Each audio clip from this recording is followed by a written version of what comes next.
Welcome to Dr. Creepin's Dungeon.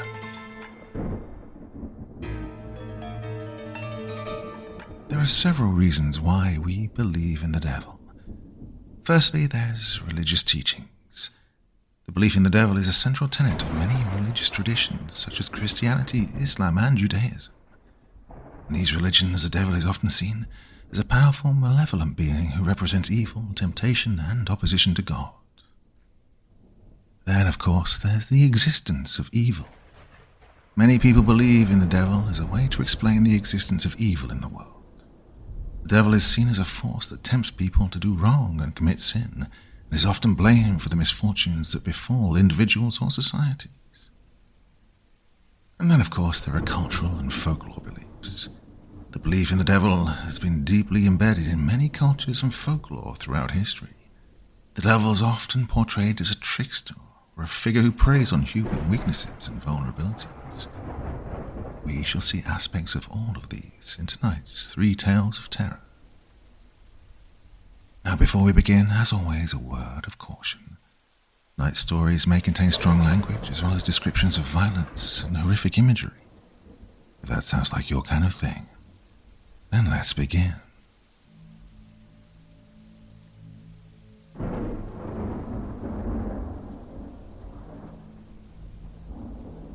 The Devil and Max Sullivan. 3 a.m.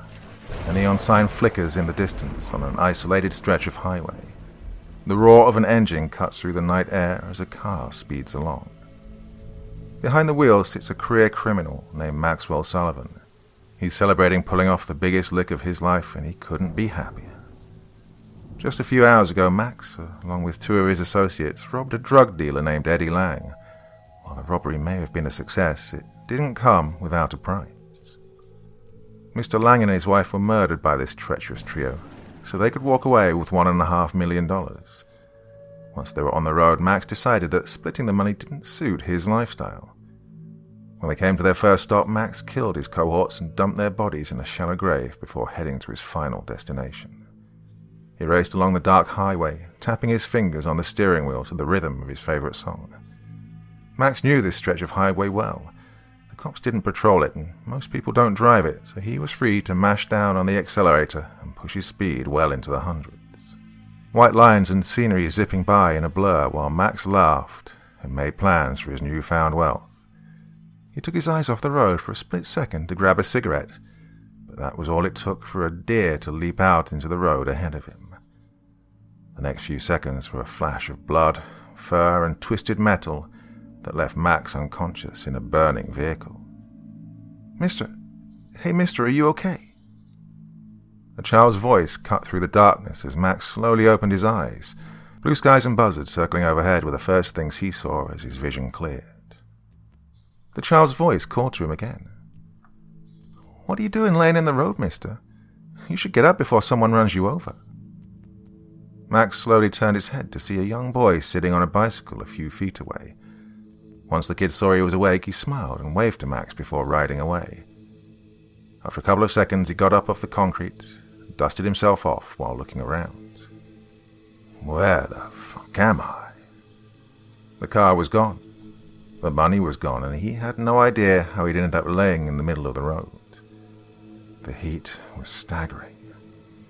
Max held up his hand to shield his eyes from the light as he looked around, eventually spotting a diner not too far down the road.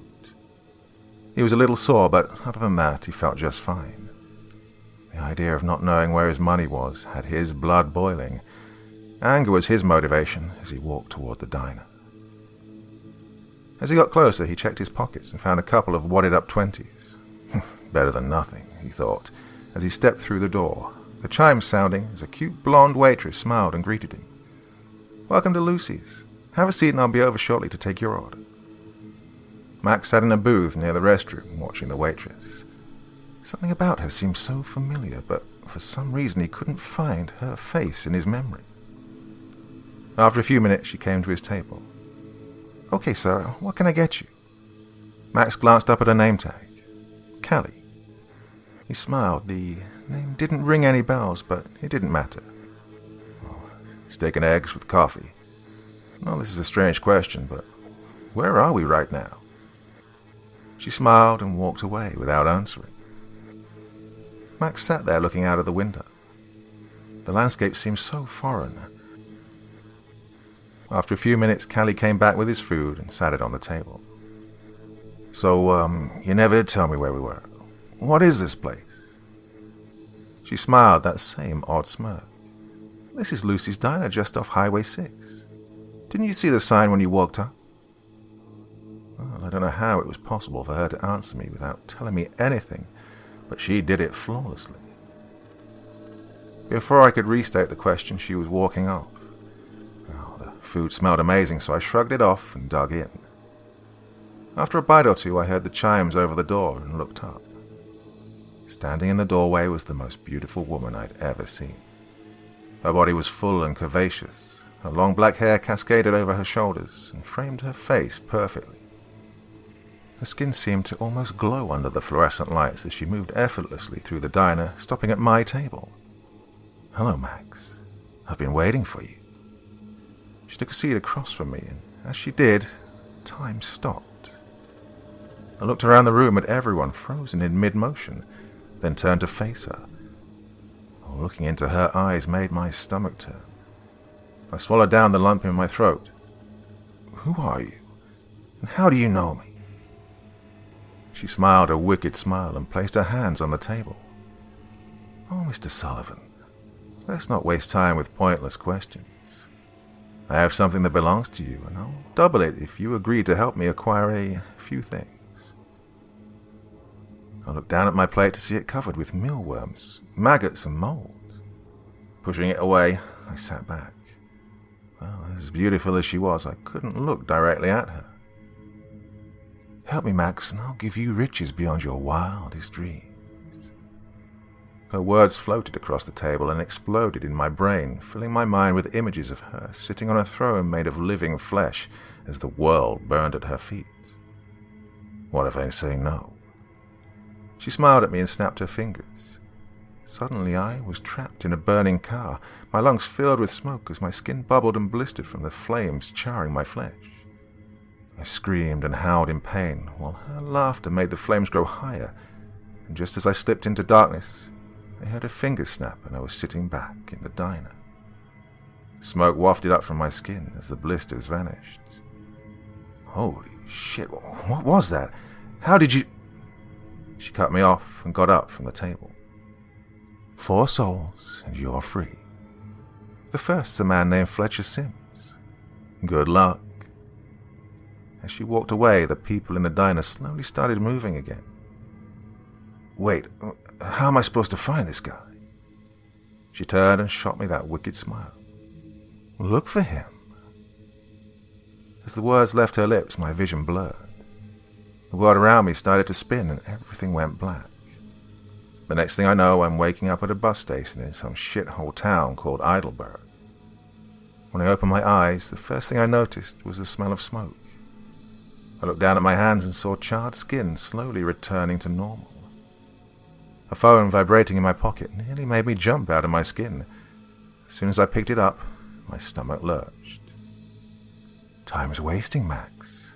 Get it done, or burn." Then the line went dead and I puked a pile of black ash onto the sidewalk. Once I got myself together, I walked around town until I found a bar and stepped inside. 2 beers and a shot later, I had the address and was on my way. The house was on the edge of town. It took all day to find the place, and by the time I got there, the sun was setting. I had to laugh when I finally found it. Everything in me was thinking I was going to see the murder farm from House of 1,000 Corpses. But what I got was the cover of Better Homes and Gardens. Well, from a distance, you'd never know what was going on in this place. But the moment I got close enough to see the barn, I smelt it. The rancid stink of rotted flesh hung over the place like a dark cloud. I stayed hidden in the bushes for hours, waiting to see someone. When I finally saw my target, I knew this wasn't going to be easy. A fairly new model truck pulled up to the barn and parked. Out stepped Fletcher Sims. Tall bastard, close to 7 foot if I had to guess. Slim build, clean shaven, with short dark hair and glasses.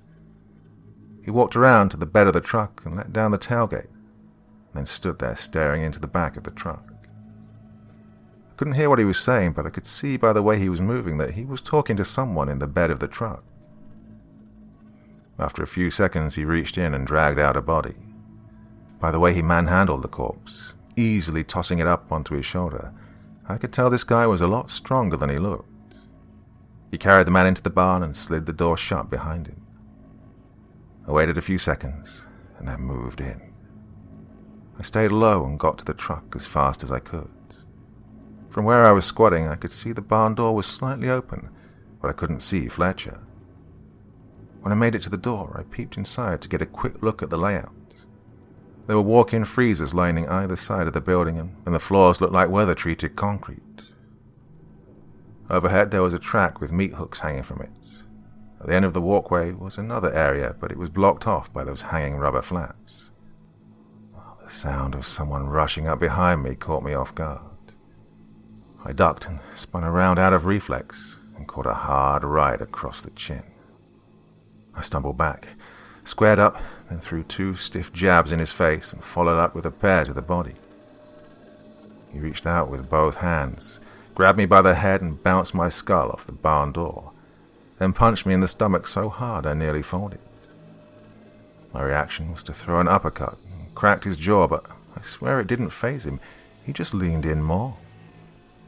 He threw a brutal left hand that damn near broke my nose, but he slipped and dropped his right and left his chin exposed. I dipped in and led with a hard left hook. It didn't work. I never saw the punch that dropped me, just a flash of white light as my knees buckled. Next thing I know, he's got me by the leg, dragging me into the barn. With his back to me, the big dope couldn't see me taking the knife out of my pocket. I snatched my free leg and got to my feet. The second he turned around, I drove that knife through his eye socket until I felt the handle scrape bone. He didn't make a sound. He just smiled as he dropped to his knees and started having a seizure. I waited till he stopped twitching and gurgling, then dug my knife out of his head and cleaned it on his shirt. Since old Fletcher was dead, I decided to take a look around. There was nothing out of the ordinary in the freezers. Sides of beef, whole hogs, goats, and I think I might have seen a rabbit, but not one human corpse. By now I was getting curious, so I stepped in the back. The place was clean, not a drop of blood anywhere. There were 3 bodies, being bled out on tables, then processed and mixed with cuts of beef and pork. He was packaging it himself and selling it to the local grocery stores and restaurants. I found receipts going back years. I also found a couple of envelopes stuffed with $100 bills. Kept those. In the middle of snooping around, I started smelling smoke. My skin started to itch and burn, and it felt like the air had been sucked out of my lungs. I panicked. I had to get air. I turned, pushed through the flaps into the barn, and there she was. I felt a cool breath of air into my lungs and my body cool off just as my stomach turned sour and I puked a cloud of black ash. She smiled at me while I was trying to wipe the taste away on my sleeve. Not bad. You're the second one I've sent. The other one, she glanced over to the body on the table, didn't do so well. There was something about her smile. It was horrible and beautiful at the same time. I didn't want to look at her, but I couldn't look away. I watched her step over to Fletcher and wave a hand over his body. A few seconds later, I could see him start to move, but not like he was about to get up. It was more like his skin was shifting, bulging, rippling as the sound of bones being broken slowly filled the room. Baseball-sized, dark brown maggots tore their way out of his body and turned to black ash when there was nothing left. She looked at me and smiled that smile one last time. "See you soon, Max." And with a snap of her fingers, everything went black. When I opened my eyes, I was back at the diner, staring down at my steak and eggs with my steaming hot cup of coffee. I ran my hands across my face and rubbed my eyes, then looked at the clock on the wall. 7:45 a.m. The waitress walked by with a glass of water and I stopped her. "Hey, Callie, how long have I been sitting here?" She gave me an odd look. "It's been about 20 minutes since you pulled up. Why? Are you waiting for someone?" I shook my head. "Nah, wait, did you say I pulled up? What do you mean?" She smiled like she thought I might be joking, then narrowed her eyes and looked out of the window, pointing at my car. "You're in the Chevy. I remember because you came speeding into the driving lot crazy. Are you okay, sir? Do you need me to call someone?" I chuckled to myself. "Nah, I'm fine, thanks." Callie walked off. I sat there stunned for a moment, as the memories of what had just happened vanished from my mind like a bad dream. "Oh, I must be losing it," I thought as I dug into my food. When I was finished, I reached into my pocket and found 2 envelopes stuffed with cash. For some reason, I couldn't remember where the money had come from. I pulled out a $100 bill and dropped it on the table, then got up and walked out. The second I slammed my car door, I was back in the diner, staring down at my plate of steak and eggs. Callie walked by with a glass of water, but before I could stop her, the phone in my pocket vibrated and I got nauseous. It took everything in me not to vomit as I answered it. "Hello." The line crackled with static. Then I heard her voice. "Stay put. I'll see you soon, Max." Part 2. I'm not sure how long I've been here. The second I hung up the phone, everything stopped. The clock still reads 7:45 and everyone's standing exactly where they've been for who knows how long. I couldn't take it anymore, so I got up and rushed out of the diner to my car, but this time when I slammed the door, nothing happened. I cranked the engine and tore out of that parking lot as fast as I could. I made a left onto the highway and punched it. Speeding down the road, I kept seeing something out of the corner of my eye, way off in the distance. Taking a quick peep, I spotted what looked like some sort of animal keeping pace with me, running along the hilltops. I glanced down at the speedometer. I was pushing 90. Whatever that was shouldn't have been able to keep up. I pushed down on the accelerator and heard a loud metallic clank as smoke erupted from under the hood and the engine died. Shit. The car rolled to a stop, and I sat there, banging on the steering wheel. I yelled and screamed every curse I could think of before popping the trunk and getting out of the car. In the trunk was my 1911 and a duffel bag filled with cash. I slipped the pistol in my waistband and grabbed the bag just as I started to hear dogs barking. I slammed the trunk shut and looked around, but didn't see anything. Whatever that thing was, maybe it had given up.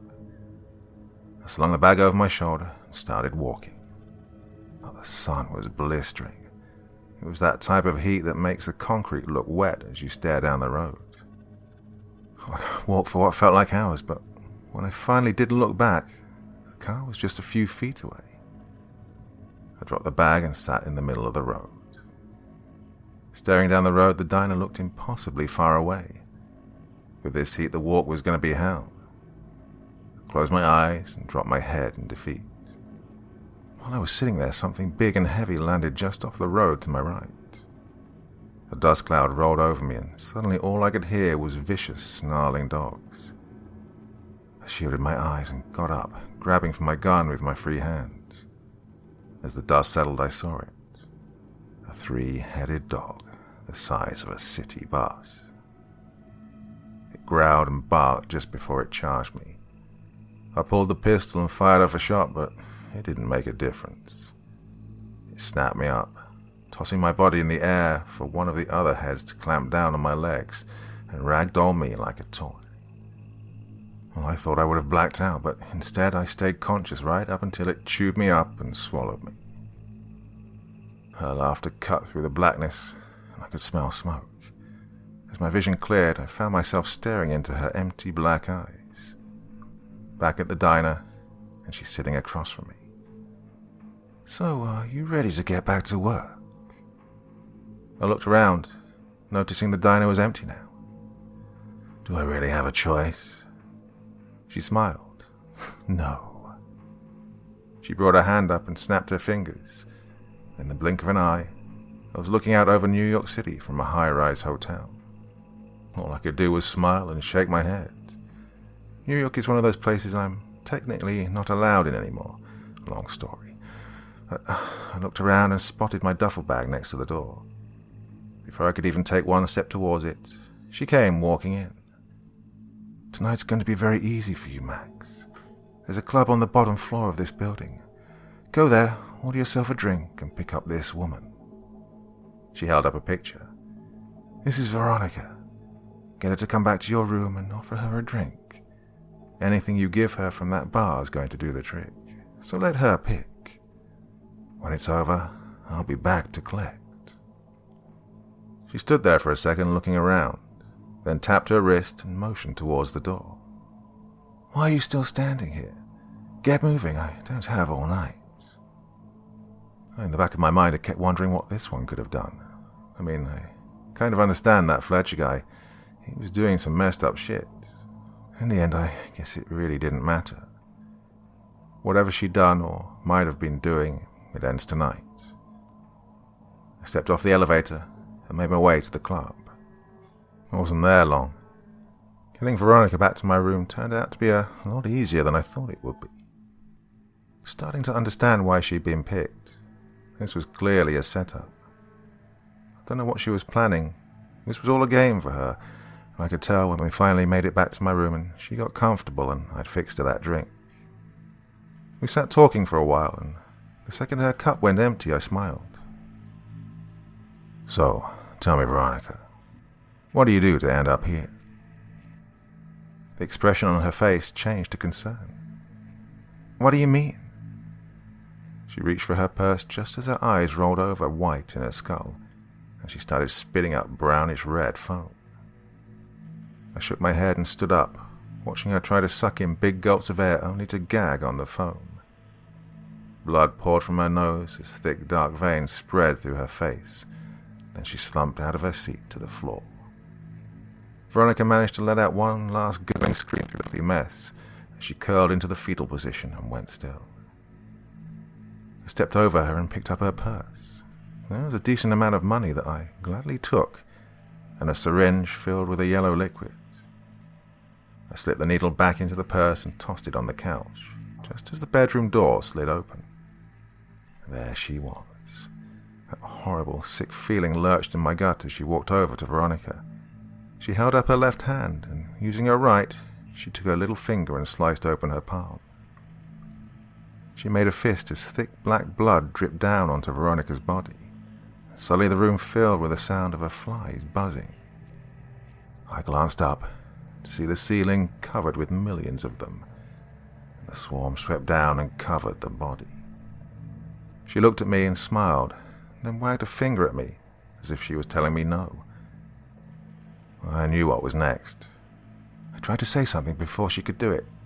What the fuck is... But I didn't get to ask. She snapped, and just like that, I was back in the diner. Chapter 3. The diner's empty now. All the food is rotten, and that dog thing is sitting in the parking lot, watching my every move. The sun never stops shining here, wherever here is. Why is she taking so long? How long has it been? A day? A month? A year? She's trying to break me, punishing me for trying to escape. It's like a prison with a better view, so that makes this solitary confinement, I guess. I laughed at the thought, then stood up and stretched. On the upside, there's plenty of coffee, sugar, and powdered creamer. I win. Well, I reached in my pocket and dug out one of my last 2 cigarettes, sat it on the bar, then went to make a fresh pot. As I was pouring my first cup, I heard the sound of someone striking a lighter. I like mine black, no sugar, no cream. The smell of smoke slowly drifted in and I almost lost it. I damn near turned around and threw the pot at her. I took a deep breath, poured another cup, and then slowly turned to see her smiling at me. I walked over and set the cups down as she took another drag. Enjoying that. She exhaled and smiled. Yes, I am. I nodded my head and then reached over and plucked my cigarette from her hand. Get your own shit.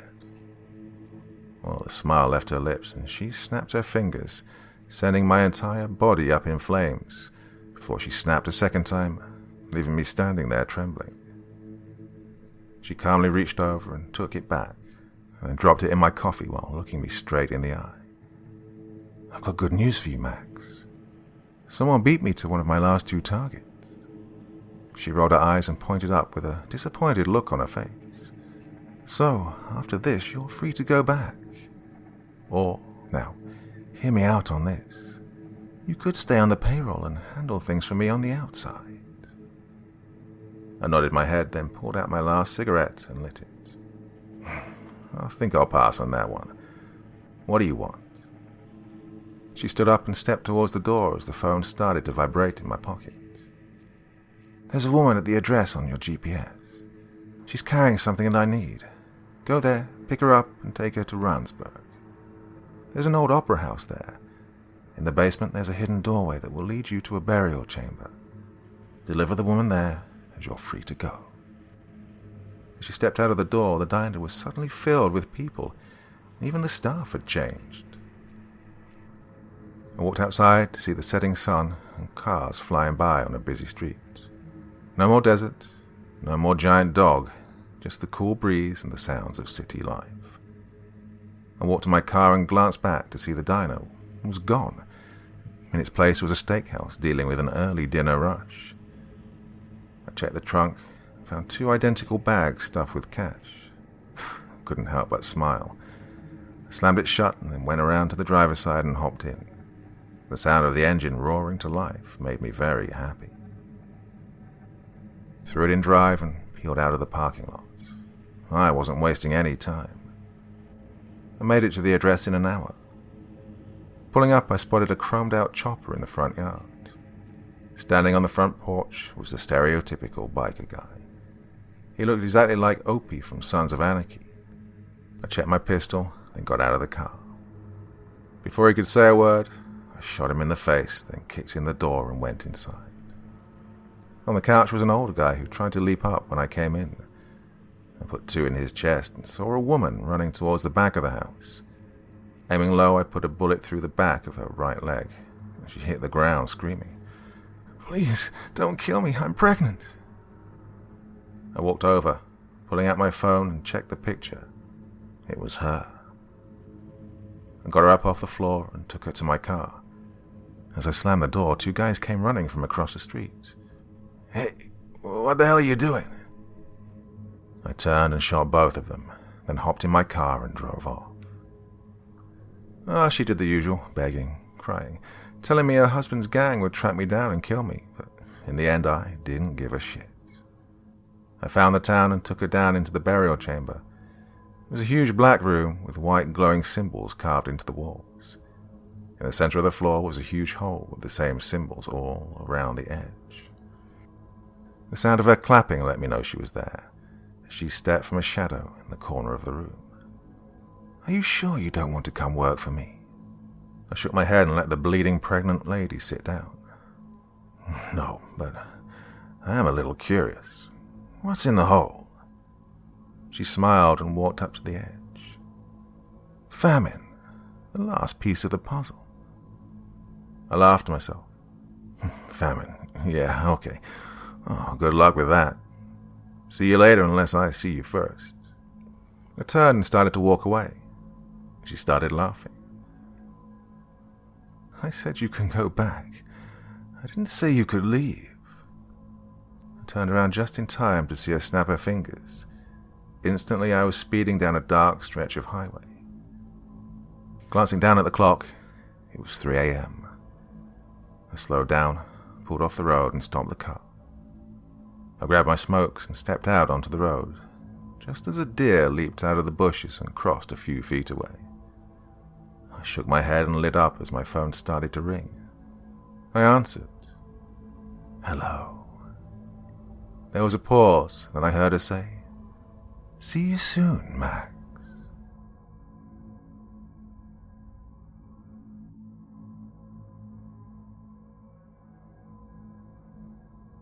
Devil in the Dark. Icy rain pattered on the damp leaves outside my window as I relaxed in bed. The bitterly frigid drops tapped against the panes of glass, as if they were knocking gently to request entrance.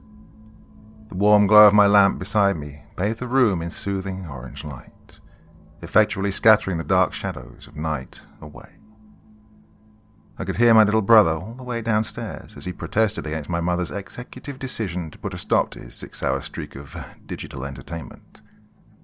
I was pretending to read a book to avoid a similar lecture, but I'd really been browsing the web on my phone.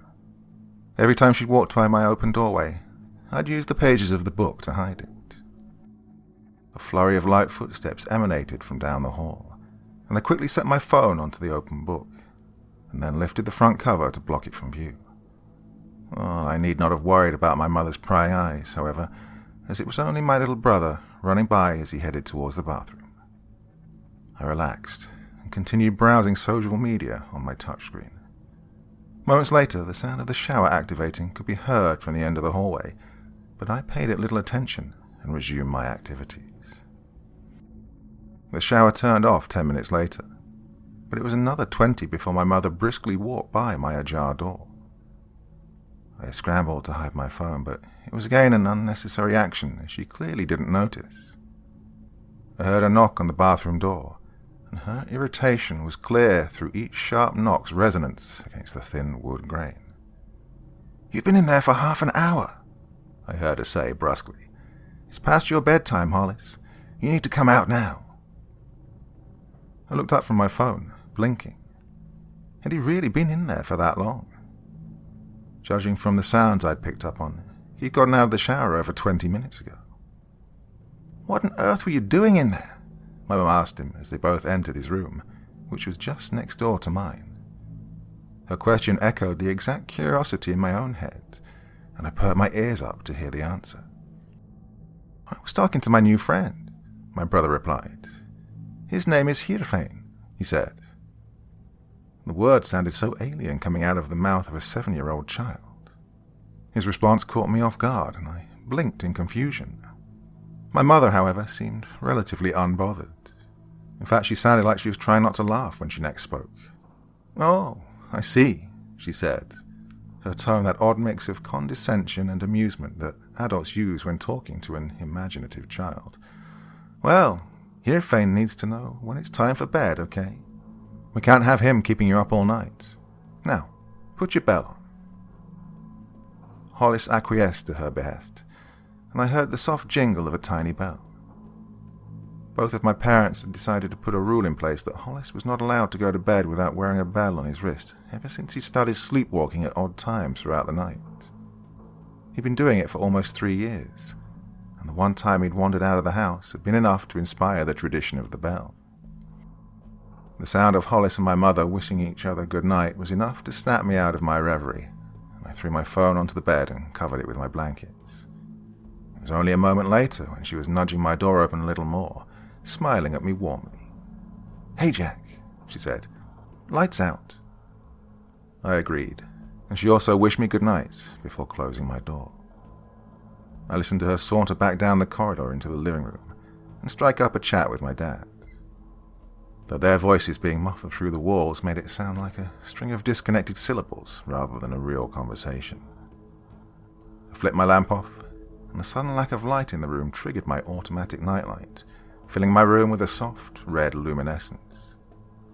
I turned over onto my side with a yawn, my head burying deep into my pillow.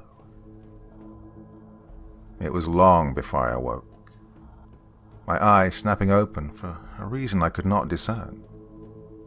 Then I realized what had broken my slumber, the soft jingle of a bell out in the hall. I rolled my eyes as I tore myself away from my warm bed, grumbling to myself. Whoever was awoken from the bell adopted the responsibility of leading Hollis back to bed, and this time it was evidently my turn. I felt my heel collide with something warm as I swung my legs over the bed, which was a far cry from the cold hardwood that I'd been expecting. Through the dim red light that pervaded the entire room, I peered down at the floor. goosebumps crawled up my arms as a pair of eyes met mine. But the feeling of sudden alarm was countered immediately by relief, as I realized it was my dog, Parker, who apparently had decided to sleep next to my bed. I gave Parker's head a gentle pat before stepping around him, and shuffled sleepily toward my bedroom door. I noted that it was open, despite my mum closing it before she'd turned in for the night.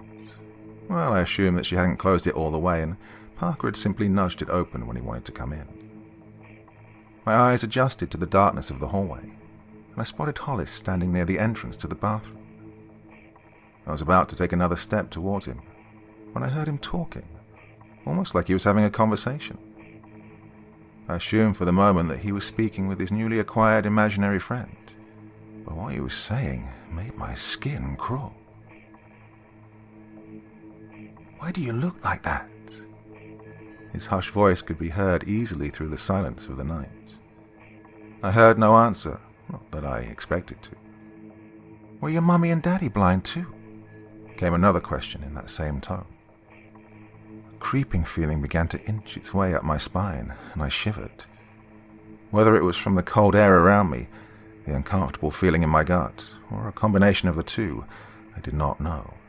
Still, I was too curious to stop listening. "Oh, you mean Jack?" Hollis spoke again. "Yeah, why don't you like him?" Well, that final sentence was too much for me to handle. The sight of my little brother standing alone in the darkness, facing an empty wall and talking about me to no one, sent a chill through my whole body that spurred me into action. I immediately flipped the hall light on and walked towards him as I tried to shake off the sense of dread that hung in the air. I winced against the glare of the sudden bright light, but I refused to turn it back off as I led him back towards his room. He didn't react to my presence, or to the light in the slightest, and that confirmed my hypothesis that he was indeed asleep. Returning him to his bed proved as easy as it always was. As I made my way back into my room, his one-sided conversation replayed in my mind, chilling me down to the marrow in my bones. He'd never talked in his sleep before that I knew of, let alone mention me. It was unsettling. Despite convincing myself that he'd only been reacting to whatever dream filled his mind, I slept with the light on that night. I awoke to sunlight streaming through my window. A dreamless sleep was normal for me, and I'd all but put last night behind me. In the light of day, I chalked it up to Hollis having a dream while he was sleepwalking, and me being overly paranoid. The memory faded as I went about my activities for the day, and Hollis seemed to have no memory of the incident, seeing as he'd neglected to mention it. Once I completed my list of chores, I plopped down at my desk with the full intention of wasting my weekend away with a new video game I'd purchased with my allowance the week prior. Parker curled up under my chair and seemed determined to waste his entire weekend sleeping, which I could hardly blame him for. I'd seen it fruitless to report Hollis's sleepwalking to my parents, as they wouldn't have found anything unusual about it whatsoever. As long as he made it back to bed safely, they were more or less uncaring about his nighttime wandering. About an hour into my playthrough, I began to detect the temperature in the room increasing as sun rays shone brilliantly through my window, and I lazily hauled myself out of my chair.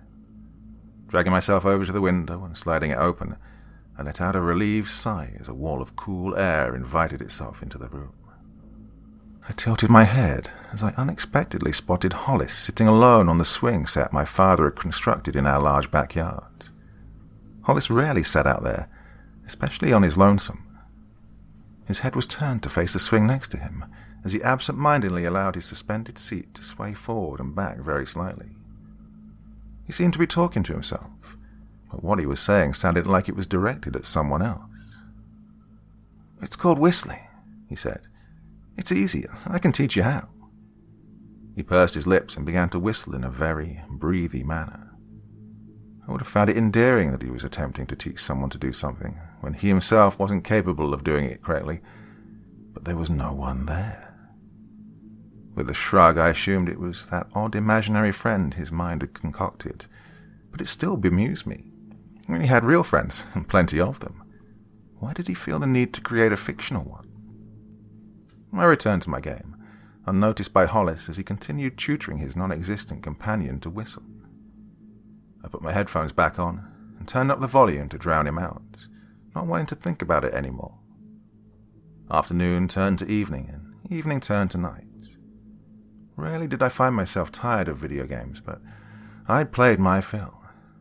I closed the game and occupied myself with drawing for a little while, until I became bored with that too. I meandered into the bedroom and took a long shower to occupy myself for a time, until my mother knocked on the door to inform me that dinner was ready. I finished rinsing my hair and shut off the water. I opened the door to let out the shower steam as I finished getting dressed. Hollis's breathy whistling could clearly be heard from his room as I stepped out into the hall, leaving wet footprints on the hardwood. I passed by Hollis's room, letting out a sigh as the whistling began to grate on my nerves. God, if your imaginary friend is too stupid to learn to whistle after this long, I thought to myself, maybe you should get yourself a new one. This quip, though not supremely witty, was still enough to make me smirk as I continued down the hall into the dining room.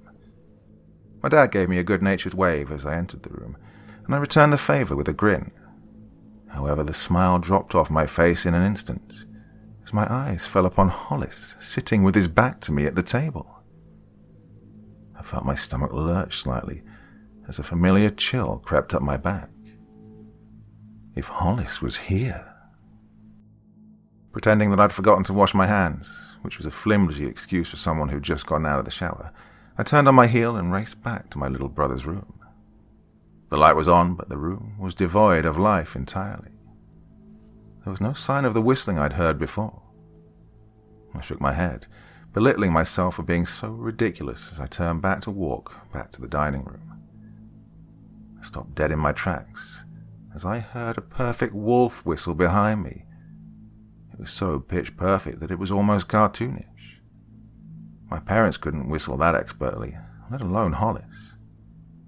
I whipped around, my breath catching in my throat, my pulse quickening to an alarming pace. My eyes scanned the room before me, but there was still no one in sight. I took a step into the room, my eyes darting to every corner multiple times. Seeing nothing, my fear warped into anger. In a frenzy of adrenaline, I checked behind the door, under the bed, and in the closet, but to no avail. There was no one. I began to laugh at myself as I left the room, trying to calm down and think rationally about the situation.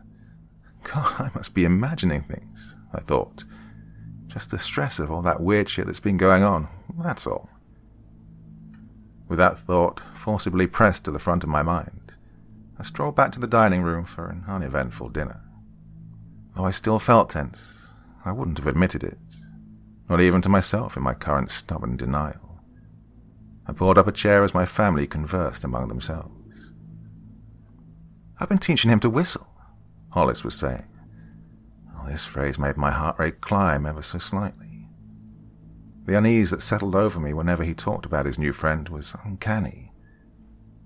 Despite Hollis having provided everyone with a sizable lack of details about this newfound companion of his, it felt eerily unnatural whenever he articulated anything about it. It awoke some nameless anxiety in me that I couldn't explain. "Isn't he a little too old for an imaginary friend?" I muttered to my dad, but he shrugged nonchalantly. "That thing usually diminishes around 9, I heard," he replied dismissively. "I wouldn't worry about it. He's never had one before. Just a late bloomer in that aspect, I guess." The conversation continued through dinner as Hollis told us more about his activities with his friend, until I became uncomfortable enough to excuse myself under the pretext of catching up on homework for Monday, which was blatantly untrue. I tried to occupy myself with my usual routine, having already finished my homework the day earlier, but I was too distracted. It was easy to rationalize things away when there were others around, but now that I was sitting alone and watching the moon rise above the treetops outside my window, a cold uneasiness was curling its fingers around my heart. I soon turned in for the night, leaving my bedside lamp on again in a sad attempt to preserve my peace of mind. I tossed and turned for many minutes before I finally fell into a restless slumber. The familiar, distant tinkle of a small bell very slowly pulled me back to my conscious mind. Annoyance flared inside me as I threw the covers off of my legs, before it was subdued by an abrupt anxiety. Hollis's eerie behavior the night before came flooding back, and suddenly the darkness around me seemed very daunting. I cautiously approached my bedroom door and eased it open. The hallway was black as pitch, a gaping chasm of perfect shadow beyond my wooden floor. A gentle jingle of my brother's warning bell spurred me on. I stepped out into the hall and flipped on the light immediately, unwilling to let my fear of the darkness get its hooks into me. This helped to quell my dread only a little as I looked around for Hollis, but didn't see him anywhere. A few steps later, I was standing outside his room and staring warily at his sleeping form resting upon his race car bed. My attempt to justify this turn of events to myself was unceremoniously crushed when I heard it. The soft pinging of the bell to my left was undeniable, and I turned my head to locate the cause. I still saw nothing, but the sound of the bell persisted. The bathroom door was wide open now, and the tenebrosity of night prevented me from seeing clearly inside. But the trace amounts of moonlight filtering in through the single window provided enough clarity to confirm there was nothing visible to my eyes. But I knew in my heart that the noise of the chime was coming from the restroom. Despite my better judgment, I took a step towards it. Someone or something I couldn't explain was taking an interest in my family, and the more information I had, the more effective I could be in combating it. My progress was agonizingly slow, but I continued through the gnawing dread that filled me. I cursed internally as I realized the light switch in the restroom was too far away to reach from the doorway. And still, the bell tinkled softly as I entered, seemingly coming from my right now. Whatever this thing was, it was behind the shower curtain. A new sound reached my ears, and the goosebumps I already had crawling all over me only doubled. Whistling. That damn whistling. It was soft and breathy, but in the silence that surrounded me, it might as well have been a train whistle. Terror gripped me as I felt eyes on me, and I could no longer stand it. My heart felt like it was going to explode out of my chest as I clenched the red shower curtain in my sweaty fist and yanked it aside in one swift motion. My wide eyes met, with only my brother's bell plummeting down through the air and clattering to the porcelain floor of the bathtub. There was nothing else there. Nothing at all. The bell had fallen almost as if someone had been holding it, and then dropped it the moment I moved the curtain. I stood in stunned silence for an unknown amount of time, trying to make sense of it. My stare slowly moved from the bell to the shadowy corners of the room, expecting something hideous to be gazing back at me. I jolted in fright when my eye was above the sink, and I saw myself, pale and slack-jawed. The sight of my face appearing so ghostly was jarring. My body went numb, and I realized I was unable to breathe, unable to move. Just behind the reflection of myself, I could see through the entryway to the hall. 5 long, brown legs, or arms, I couldn't be sure, slowly dragged themselves through my brother's open bedroom door, soon disappearing behind the frame. They were almost gone before I could even register what I'd seen. They looked like the legs of a giant arachnid, though the joints were in all the wrong places. I wanted to turn around, to run into my brother's room, but I could not. I was petrified, rooted to the spot. It felt like a dream where you knew something was coming for you, but you were unable to move. My mind was going berserk, but my body refused to respond. I gritted my teeth together and began to make myself turn around. The process was excruciatingly slow, but I managed to haul myself out into the corridor and began bellowing for my parents. To their credit, both of them were in the hall with me in a matter of seconds, and I breathlessly tried to explain to them what had happened. Hollis raced out of his room, bewilderment and alarm clear on his face as he asked what was going on. and my parents continued to talk me down until I could reasonably communicate again. Though they were concerned and kind about it, they dismissed it as a particularly disturbing night terror. I refused to go back to sleep that night, and my mother, being the wonderful parent that she is, brewed 2 mugs of hot cocoa and stayed up with me to watch some TV in the living room. Eventually I did fall asleep in my dad's recliner around 6 o'clock in the morning, to the best of my recollection. I awoke less than an hour later to Hollis getting ready for school, and my dad getting ready for work. My mom was snoozing peacefully on the couch, but Parker had made his bed on my lap. Hollis seemed to be giving my dad the cold shoulder as they interacted briefly, which I found odd. Exhaustion overtook me again, and again I fell into the embrace of sleep. Around noon the same day, my mum shook me awake to tell me she was about to leave for work. She assured me that she'd placed a phone call to my school's principal, who'd been a friend of hers since elementary school, and informed her that I'd come down with something and wouldn't be attending classes today. I greatly appreciated my mother's thoughtfulness, but not until she was pulling out of the driveway did I realize I'd be spending the day alone in my house. Well, not quite alone. Not too keen on bunking with some insectoid abomination, I rode my bicycle around our small town for a few hours, my mind racing with ideas and schemes to put a stop to whatever entity had moved into my home. It could clearly move without being seen, if it wished, and that didn't exactly serve to bolster my confidence. By the time 3 o'clock in the afternoon rolled around, and I was cruising home, I still had no solid plan. My only thought was that I had to talk to Hollis about it before something worse could happen. I was storing my bike in the garage when he arrived, sauntering almost sullenly across the front lawn towards the door. When he saw me, he made no greeting, but simply averted his eyes and proceeded inside the house. I closed the garage door and entered through the side door to head him off. We crossed paths in the hallway outside our respective rooms. "Hollis," I said, stepping in front of him, "I really need to talk to you." "Why?" he asked snippily. I instantly disliked his tone. "It's about your friend," I explained after a moment of hesitation. "I think he might be dangerous." "Why?" Hollis asked again, this time with a surprising amount of hostility for a 7-year-old. "Because he told me the truth?"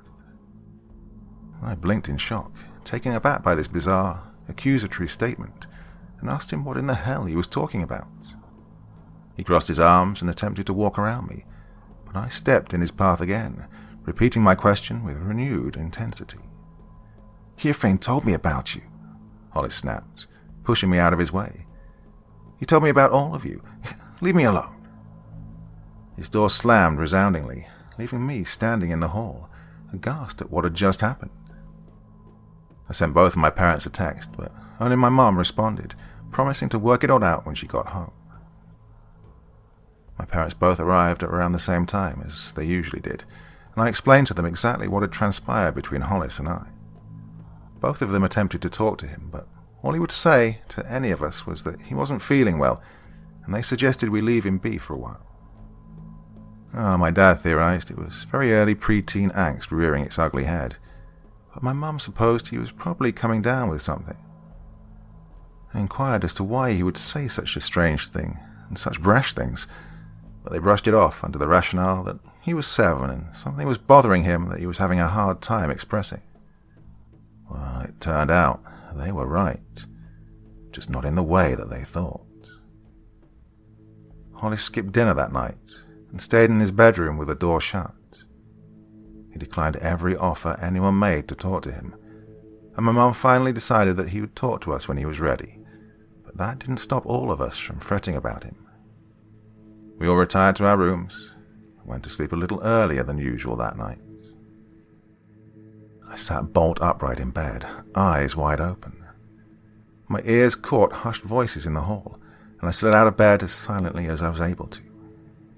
The voices continued, strengthening my certainty that I had not been detected. Pressing my ear to the door, my sense of hearing seemed to transfer itself through the wood grain, allowing me to catch snippets of the conversation. One of the voices belonged to Hollis, and I started to feel reassured that maybe he was finally confiding in one of my parents about whatever had been troubling him. But the voice that was answering him did not belong to my dad, and it definitely didn't belong to my mom either. It had a bizarre rhythm and timbre that was unlike anything I'd ever heard. It hissed out its sentences as if the words it was saying were distasteful, or that it hadn't practiced them enough to articulate them very well, and its tone was full of feigned empathy. It was unnatural. I psyched myself up for several more seconds before flinging the door open, terrified but ready to face whatever was on the other side. My breath caught in my throat as I spotted Hollis in the dimly lit corridor, his eyelids notably not shut as they would have been if he'd only been sleepwalking. His gaze locked on mine, and the coldness behind his eyes was breathtakingly sinister. I didn't hold his gaze for long. My eyes were drawn to the spindly creature dangling above him like an enormous black widow. "He's watching us here, Fane," Hollis said, his eyes never leaving me. The spidery abomination suspended from the ceiling by its many limbs slowly turned to face me, and my body went entirely numb. It was alien and wrong, wholly unnatural to this world, and yet there it was. It stood nearly 9 feet in height, its numerous appendages each ending in a cruel hook, which latched onto every surface they could. There were so many limbs, it was impossible to tell which ones were supposed to be arms and which ones were supposed to be legs. The creature used not only the floor to propel itself, but the walls and ceiling, as it suddenly skittered towards me with maddening speed like a mutated spider. Its pale face was devoid of any features, aside from a gaping maw of teeth that enveloped nearly its whole head, many of the jagged teeth pointing at odd angles, as there were too many to comfortably fit inside its mouth. 4 insectoid-like mandibles around its massive jaws chittered hungrily. Its eyeless face turned in my direction, and I knew it was somehow looking right at me. I slammed the door with all the force I could muster, and backed into the corner of the room, expecting the grotesque creature to tear the door off its hinges and writhe its way into the room. But it never came. My heart pounded violently in my chest. Every hair stood on end as I stood in the midst of a deafening silence. The quiet was only broken by a soft scuttling in the hall, the movement of something with many, many legs. I jolted where I stood as my door banged open to reveal both of my parents, their expressions masks of panic and disorientation. "What happened?" my dad demanded, his voice high-pitched with alarm. "What's going on? What was that thing?" "We have to go," my mother cut in, her voice rising with hysteria. "We have to get out of here. Where's Hollis? We didn't—" Oh my God. My dad's volume overtook my mum's as he ran to my bedroom window, throwing it open with ease. "Hollis!" My mother and I rushed to the window to catch sight of what my dad had spotted. Hollis walked hand in hook with his new best friend across our backyard, swiftly departing towards the woods behind our house. My mother screamed his name hysterically as my dad and I raced out the door, down the stairs, and to the back door. My father flung the sliding glass door open and sprinted with all his might after his youngest son. Adrenaline coursed through me as I followed. We had no strategy, no plan of attack. The only thing we knew is we had to stop this monstrosity from stealing Hollis away from us. Parker stood stock still in the entrance as we hurtled by him. All he did was stare ahead, his fur bristling on his neck, but he made no sound. He did not bark even a single time. My father summoned up all his courage as he attempted to grab Hollis by the hand, but with only a single strike of one of its numerous limbs, Hirfane batted him away like a fly, sending him soaring 15 feet into the air. I pumped my legs as fast as they would go towards Hollis, hearing nothing but the wind whistling around my ears. I never saw the creature's arm coming as it swatted me away, as if I were nothing more than an annoying flea. My vision spiraled out of control and finally fixated on the night sky when my back collided with the ground. I lifted my head dizzily, my eyes desperately attempting to refocus, and all I could detect was an overpowering ringing in my ears. My dad lay unconscious, 20 feet to my left, and was just beginning to stir as Hirafane lifted my brother up on its back and scuttled effortlessly over our back fence and into the forest beyond. The media frenzy, the endless search parties, the thoughts and prayers, all of it has been futile. We never found a trace of my brother. He was stolen, and we have never fully moved on. Despite that fact, my mother never resented my father or myself for failing to rescue Hollis. She told me once that she was so proud of how we fearlessly gave chase to that beast, but she was more relieved than anything that she didn't lose us too. I understand exactly what she meant. Just losing Hollis was enough sorrow for a lifetime. Hirafane, that otherworldly horror, lives on in my nightmares. But that's not the worst part. I could deal with the trauma. I could bear the night terrors. I could stomach the constant paranoia if I just had my brother back. That demon poisoned his mind, turned him against his family until he left us willingly. If it was capable of that, what else is it capable of? Where did it take him, and for what purpose? And where is it now? If only I knew for sure that Hirafane could never hurt me or anyone else again, maybe I could put all this behind me. But that thing is still out there. That twisted monster. That devil in the dark.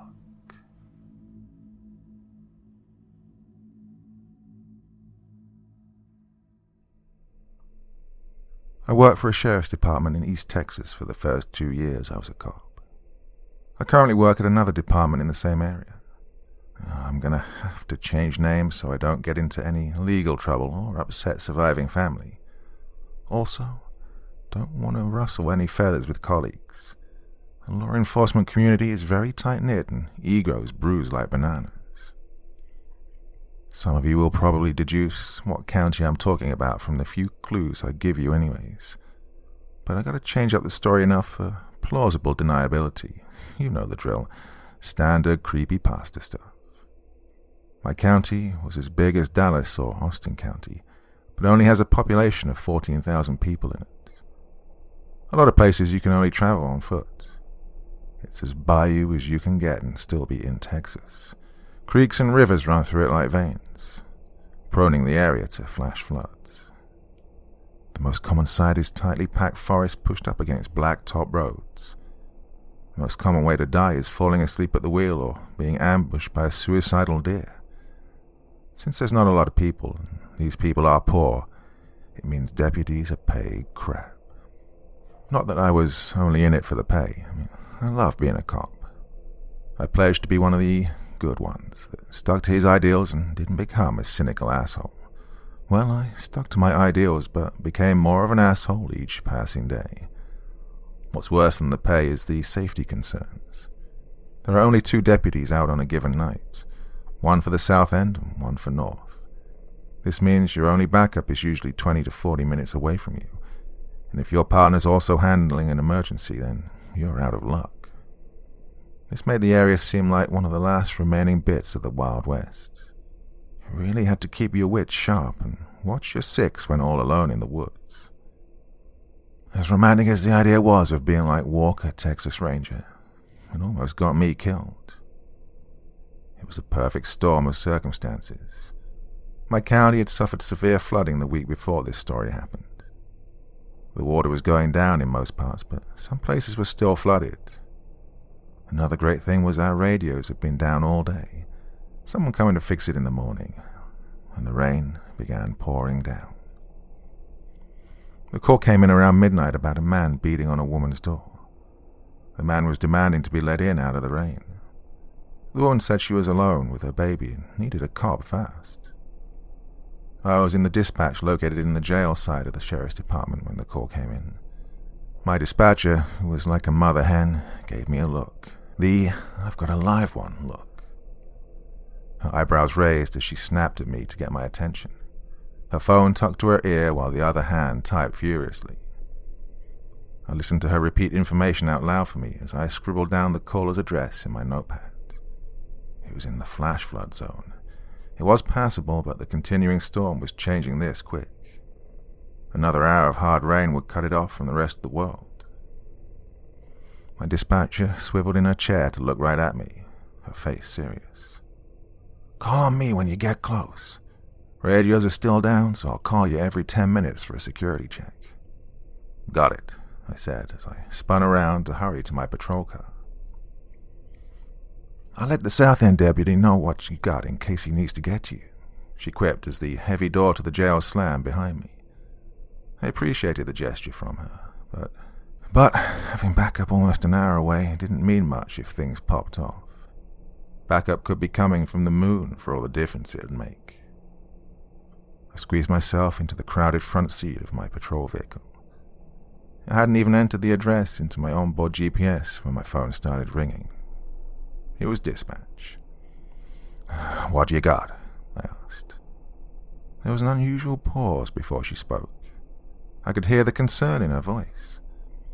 "Hey, I just learned this. Our caller said it might be Ezekiel Burrows out there." I paused before turning the key in the ignition. This was not good. I'd dealt with Zeke before.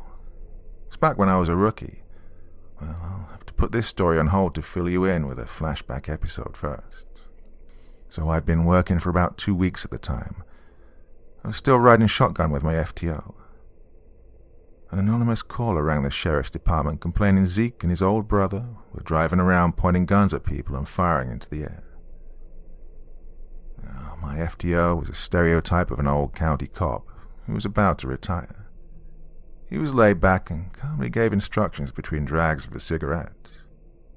He wore a bushy white walrus mustache and cowboy hat that fitted him perfectly. When the call came across the radio, his demeanor flipped like a switch. He sat forward and flicked his cig out of the window. His face darkened. "Okay, deputy, this could get serious. Stay alert, stay close, and do everything I tell you." We were burning towards the call pretty fast when he offered his additional piece of information. "I know these two brothers. They've been known to fight with police. Don't be afraid to go hands-on if you need to," he said in his slow Texas drawl. My body dumped a ton of adrenaline for a fight or flight response, and I felt my stomach turn. Well, I was glad my FTO was so calm for me. In those days, I used to be ashamed of the butterflies in my stomach. I thought it meant I was weak or a coward. Now I realize it's my body's way of protecting itself, and I needed to embrace the feeling. We found the brothers slow rolling around in a hunter green Dodge Neon. It was missing a driver's side mirror and had a giant hole where a red brake light should be. It was great when they made our job easy. We initiated a felony takedown. That's pretty much when you point your weapon at the suspect vehicle while standing behind your open car door. You give loud verbal commands like, "Driver, step out of the vehicle slowly." Anyway, we had both of them pulled out and detained in handcuffs. Nothing of note really happened except for there being 2 shotguns and 3 rifles in the back seat. Ammo and shell casings everywhere. Not illegal in the state of Texas, just highly suspicious. The original caller wanted to remain anonymous, so we had nothing to prove they were firing from the vehicle. My FDO dealt with Zeke's older brother, while I talked with Zeke. Well, I can't remember the brother's name. We'll just call him Turd for now. My FTO had our dispatch run both their names to see if they had any active warrants. So we got some tense and awkward minutes with the brothers while they waited to see if they were going to jail or not. Turd ran at the mouth for the duration of the stop. Called us every racist and vulgar thing in his extensive vocabulary of no-no words. Me, being a rookie, got a little flustered at some of the things he'd allegedly done to my mother, so I turned my attention to Zeke. Zeke stood there downcast and drenched in sweat. It was only 80 degrees, but he looked like he was about to suffer a heat stroke.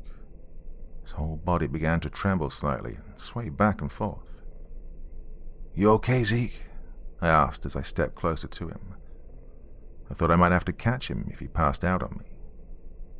You see, Zeke smelled like hot garbage. Oof, it was pretty overpowering. A mixture of sweat and ass. I didn't want to touch him. He was cuffed behind his back. I couldn't let him tip over with nothing but his head to break his fall. Lucky for me, Zeke straightened up when I reached for him. His eyes bulged as he looked right at me, his teeth bared in a grimace. "Is this one gonna kill me, Jesus?" he whispered in a raspy voice, his vacant eyes locked with mine. "No, Zeke. You're just being detained while we check if it's good to let you and your brothers go," I said, while trying to hide how creeped out I was. Zeke paused and tilted his head to the side slightly. A smirk touched the edge of his mouth as he nodded like he was in agreement with something. The next thing he said was something really strange. It's been a while since that day, so my memory is foggy, but I remember it being something like, "I'm supposed to tell you to remember my face during the massacre." "What?" I said as I turned to face him squarely. His brother must have heard the change in my tone of voice. He leaned over to yell past my FDO. Keep your mouth shut, Zeke. Let me handle these pigs." Zeke considered his brother calmly and replied, "You'll be all alone when you die, brother." Turd's eyes widened, and I saw pure fear flash across his face. He scoffed and tried to play it off by laughing, but I could see through his bravado. His brother scared him. Long story short, both brothers came back clear of warrants. The original 911 caller wanted to remain anonymous. This meant we had no witness to any alleged illegal activity. With nothing to hold them for, we let them loose. But I do remember one more creepy thing Zeke said. When they were uncuffed, the two walked back to their car. Turd went for the driver's seat, and Zeke went to sit in the seat behind him. "I'm your chauffeur now, bish?" Turd asked angrily. Zeke was staring at something in the passenger seat while shaking his head slowly. "No," Zeke replied coolly. "He's already sitting there. I'm not gonna make him mad. He's been staring at you all day." Turd sent something muffled to Zeke and got into the driver's seat. As they drove away, I could see Zeke sitting in the back, half-turned and pointing at something beside his brother in the passenger seat. Before they pulled out of earshot, I could hear Turd begin to scream profanities at his brother. So that's the previously on the TV show of my life. That was my first run-in with Zeke, and now it seemed I was racing to him again years later. Zeke's little origin story always sat different with me. I never encountered him in person after that initial contact, but word of his exploits would always reach me. An elderly woman had her door kicked in by the two brothers. She was beaten and robbed. Didn't call the cops until a week later because her grandson made her. She was too terrified to give a witness statement, but the grandson told me the entire street knew it was Zeke and Turd. An outdoor birthday party cancelled when Zeke popped out of the wood and started firing a shotgun in the air. I spent the rest of the night trying to reel in a trigger-happy relative looking for Zeke in the woods. The caller we 90% knew was Zeke kept calling dispatch and threatened to kill the sheriff on recorded lines. He was mad his brother had been arrested. Problem was, Turd was arrested by a neighboring county, not us. It was evident Zeke was sliding further and further to the dark side. He was the Riddler to my Batman. I could never catch up with him. He just left problems for me to deal with. But now maybe I had him.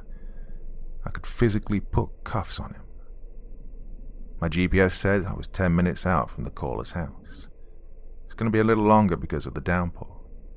Visibility was low and I could feel my ride trying to hydroplane a few times. When I was about 2 minutes out, the road before me just seemed to disappear. The white lines just vanished as water flooded the road. Turning on my takedown lights didn't reveal where the high water ended, so I stepped out of my car to take a better look. In the darkness, all I could hear was the sporadic thumping of droplets hitting my raincoat and the mechanical back and forth of my wipers in overdrive. Before me was a flat plane of water rippling from millions of raindrops. Every few seconds, the area would illuminate with lightning, showing me the deep water continued around the bend in the road. My mind went back to the PS1 days at Silent Hill. First thing I did as a terrified 5th grader was try to leave the town, only to find an endless drop-off in the dense fog. I had the similar feeling of dread now, but this time it was an impromptu lake and not a cliff, and I was running towards the danger, not away from it. I was weighing my options and considered letting dispatch know it was impassable. I was in a Charger, not a Tahoe. Maybe Zeke found somewhere else to stay dry, he hasn't broken any laws yet. My phone began to ring. It was dispatch. Before I could even say hello, I was met with, "You there yet, deputy?" "I'm around the corner. Look, He's back," my dispatcher half shouted. "She's saying he's kicking the door and beating on the windows. I can hear him threatening to hurt her in the background." At this moment, only one course of action was clear. I guess I'd be swimming if I had to. I slowly but steadily submerged my vehicle into the dark waters. I was praying it wouldn't drown out as the waters rose to about 2 feet high around me. Water began seeping in from the bottoms of the doors as I made my way around the bend in the road. I could see land before me as I began to get more traction and pull up out of the water. I gassed my vehicle to give it one last lurch to exit the water and spin out into the muddy road. I hit the brakes to get a quick layout of my surroundings. The red stop sign of a 4-way intersection reflected back at me. I was now in a small residential community. My GPS told me the caller's house was across the intersection and 3 houses down on the left. It was hard to see it through the downpour, but I could see the road disappear under the water again. I got out and began to walk. I wasn't going to risk getting my car stuck and trapped in the driveway. As I sloshed forward, tension began to build in the back of my neck. Silent lightning would periodically illuminate me in a sea of ripples.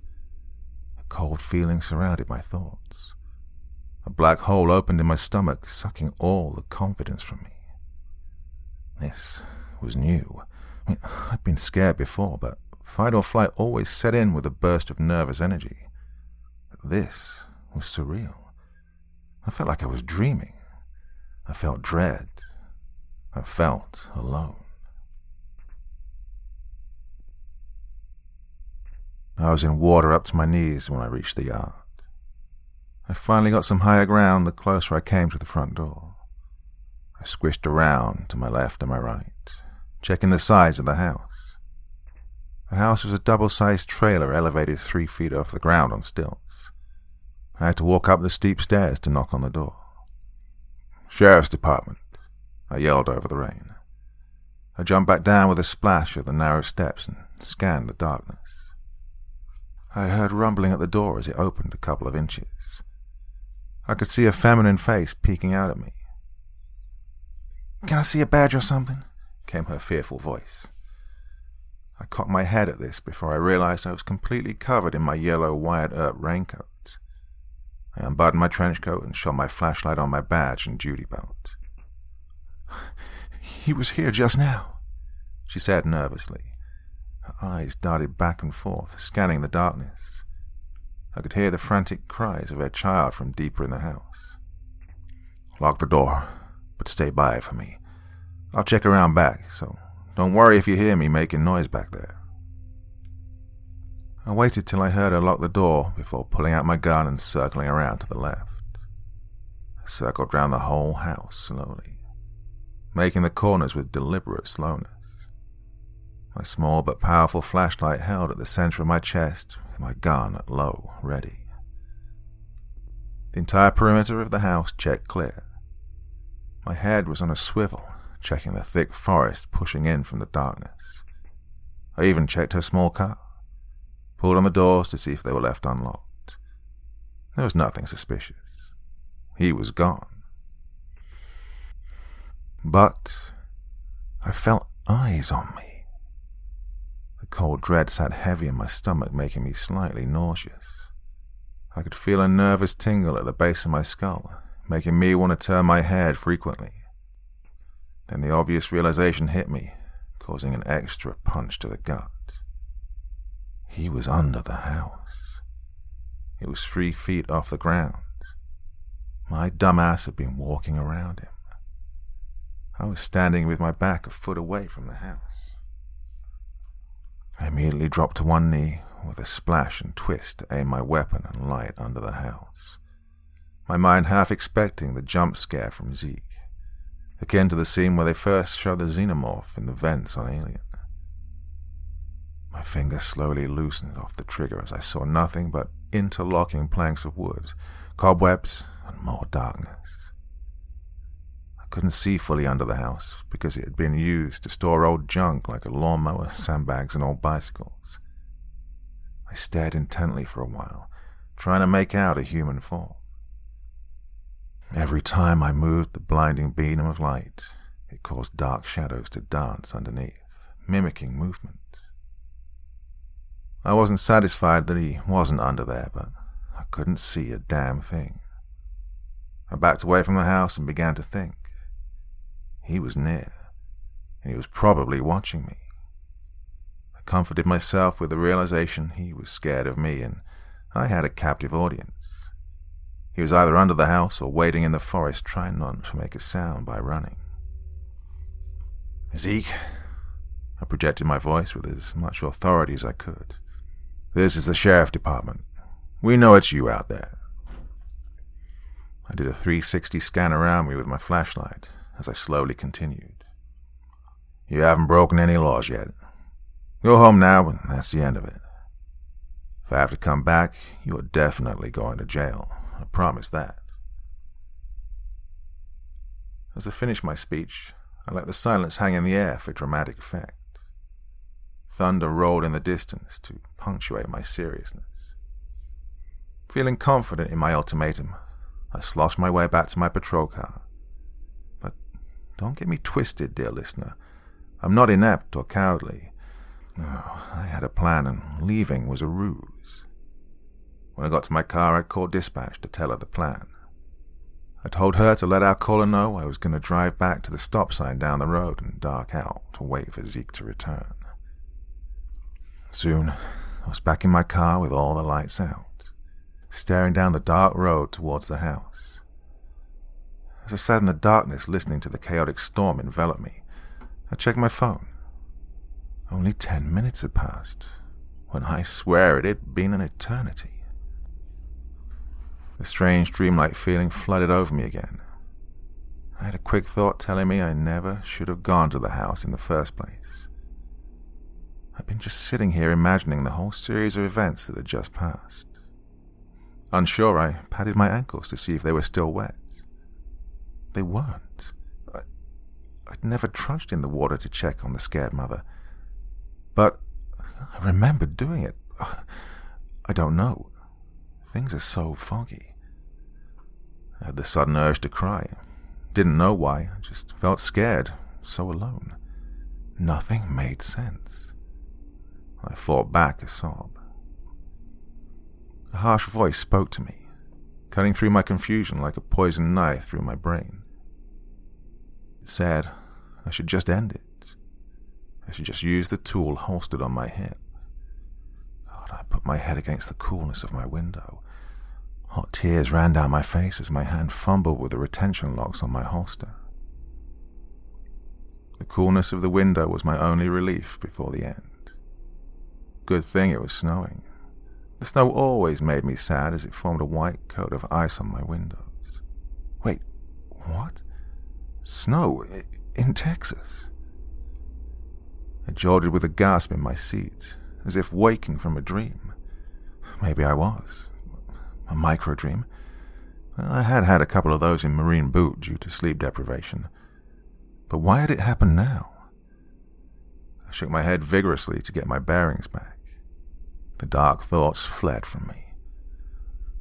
I realized the power on the street must have gone out while I was in my reverie, because no light was coming from any of the houses.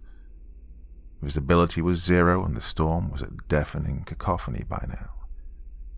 Alone with my thoughts in the darkness, I doubted my plan. I'd had enough of my mind playing tricks on me and wondered how long I should just sit here like a creeper until I had to go back to regular patrol. My phone lit up and I jumped to answer it before it could even ring. I immediately recognized my dispatcher's voice, but it sounded too far away. "He's back. Right now, Her voice cut out and the call drop noise chimed in my ear. Yeah, sometimes the cell towers were spotty out here, especially during storms. Now I had a useless phone I couldn't call backup with. My only hope was that my dispatcher would get my partner rolling my way. He was around 30 minutes to an hour away, remember?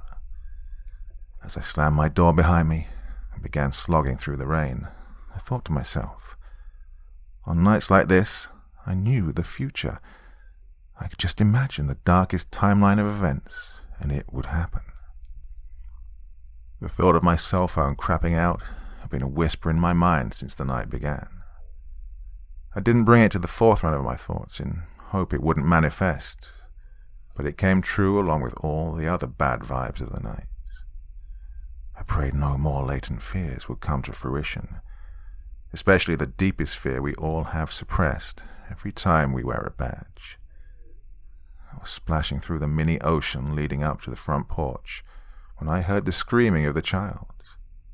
Not the normal screaming of a fussy infant, but a sharp, raspy scream, as if the child's throat was hurting from the exertion. Out came my gun again as I quickly ran towards the steep stairs. I did a quick duck to scan under the house with my light before I positioned myself beside the narrow stairs. I didn't go up them due to hearing about cops being shot off porches through closed doors as soon as they announced themselves. I banged on the lower part of the door with a fist and announced myself. I waited a beat for an answer or a gunshot. None came, so I weighed my options. I didn't have consent or a search warrant, but what I did have was good old exigent circumstance. Oh, exigent circumstance is what firefighters use to kick your door in when they smell smoke. As long as I believe danger is on the other side of the door, I can ram it in. The baby's screams became choking coughs, and I heard something thump loudly inside. I hopped up the stairs and prepared to launch my shoulder into the door. A tiny voice in my head urged me to see if the door was unlocked. It should still be locked from last time, but I tried it anyways. It opened a crack, and I was hit with an awful stench. The closest thing I can compare it to is someone with a severe sinus infection waking up with morning breath, having eaten rotten eggs, and they blew it in your face. I pulled my head back to see a bulging eye staring at me from the top corner of the door. But this eye reflected like a cat's or a raccoon. It stared down at me with a dotted purple. In the split second before I kicked that door open, I could see the eye glint with purple and then retreat. I could hear a growl of a dog as the door swung open to the darkness within. My flashlight and my weapons swung around frantically searching for a dog or tall intruder with red eyes. I saw nothing but a living room. TV to my right, couch to my left, counter in front of me separating the living room from the kitchen. I could hear the child screaming and coughing from the hallway to my left. I took a couple of tentative steps towards the cries when a figure rushed out of the hallway towards me. I let out a yell and leveled my Glock to fire. I thank God I froze for an instant instead of shooting reflexively. In that split second that followed, I saw the mother with her head tilted sideways and her eyes rolled back. Her arms were trailing limply behind her as she fell. I sidestepped out of her way and she crumpled to the floor beside me with a thud. In hindsight, maybe I should have caught her, but maybe part of me knew she'd been thrown, so I kept my weapon aimed down the hallway. Or, that's what I tell myself anyways. The hallway was only 6 feet long, a bedroom to the right and left with a bathroom in the middle. I'd been in countless trailers with this layout. The bathroom door was closed, so whoever threw her could be to the right or the left taking cover. I could see both of the doors were open. I spared a glance down at the woman. She was on her side facing me. Young and attractive, she was only in a light shirt and underwear. Her eyes were open and she was breathing in quick, short bursts. Her eyes had a trance-like stare and I could see her skin glistered with a layer of sweat. I couldn't see blood or any physical injuries on her. She reminded me of a fish taken out of water, slowly dying. When I returned my gaze to the hallway, my brain couldn't make sense of what I was seeing. It appeared the hallway had gotten longer. Where my flashlight had once illuminated the bathroom door, now there was only pitch blackness. I moved my flashlight back and forth to reveal the darkness was a fixed object, like a cloud at the lip of the doorway. Even as I squinted and tried to grasp what I was seeing, the darkness seemed to grow closer. It leaked out like a fog into the living room. The door frame faded to blackness, then the walls around it, then parts of the couch beside it. The best way I can explain it is, it looked like the world in front of me was disappearing, being swallowed by the void. The dark reached out across the room to flood after me. I looked down to see the world drop off into nothingness about a foot away from me.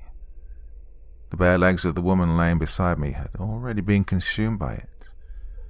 I tried in vain to wave the darkness away with my light, but to no avail. I backed into the TV and knocked it over. A familiar panic began to boil over within me as the dark whispers tore through my mind again. It was the same despair I'd felt back in the car. I wasn't afraid of dying on the job, but this was different. What was this darkness? What unimaginable terror waited for me in the approaching void? Would it take me to hell? If I died here, would God even see me? The darkness was just out of arm's reach when the glow of my flashlight was snuffed out and I was plunged into absolute dark. My last light of hope disappearing caused a primal scream to build up in my throat. One last terrified plea before the madness overtook me. Oh God! Oh Jesus! I blinked rapidly as my flashlight sprung back to life, illuminating the room around me. The unnatural darkness had retreated. I blinked repeatedly as the horrid thoughts flew through me, leaving me shaking and whimpering. I fought the urge to run out of the door and forget stupid ideas like honor and duty. As I supported myself against the TV, leaning against the wall, I began to catch my breath. I did a couple of rounds of combat breathing to lower my racing heart. I also let out a curse word every other exhale.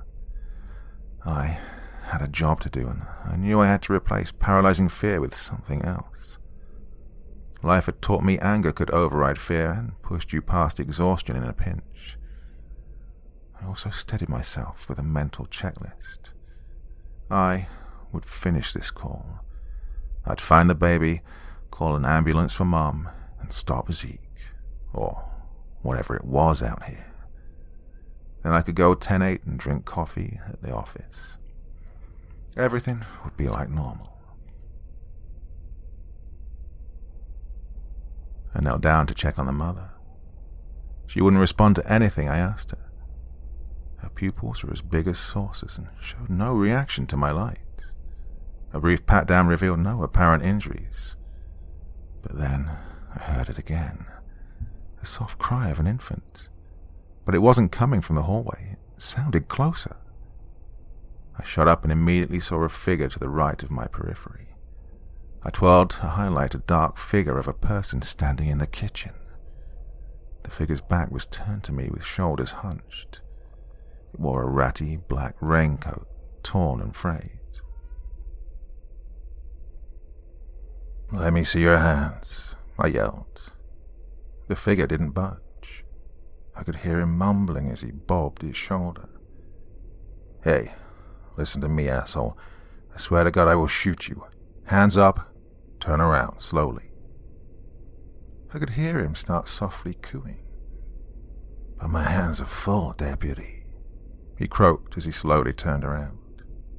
It was Zeke, and he was cradling the baby in his arms. My whole body tensed up at this sight. The child couldn't have been more than a year old. I could see the child moving its arms and wiggling about, thank God for that, but Zeke's grip was firmly around the base of its skull.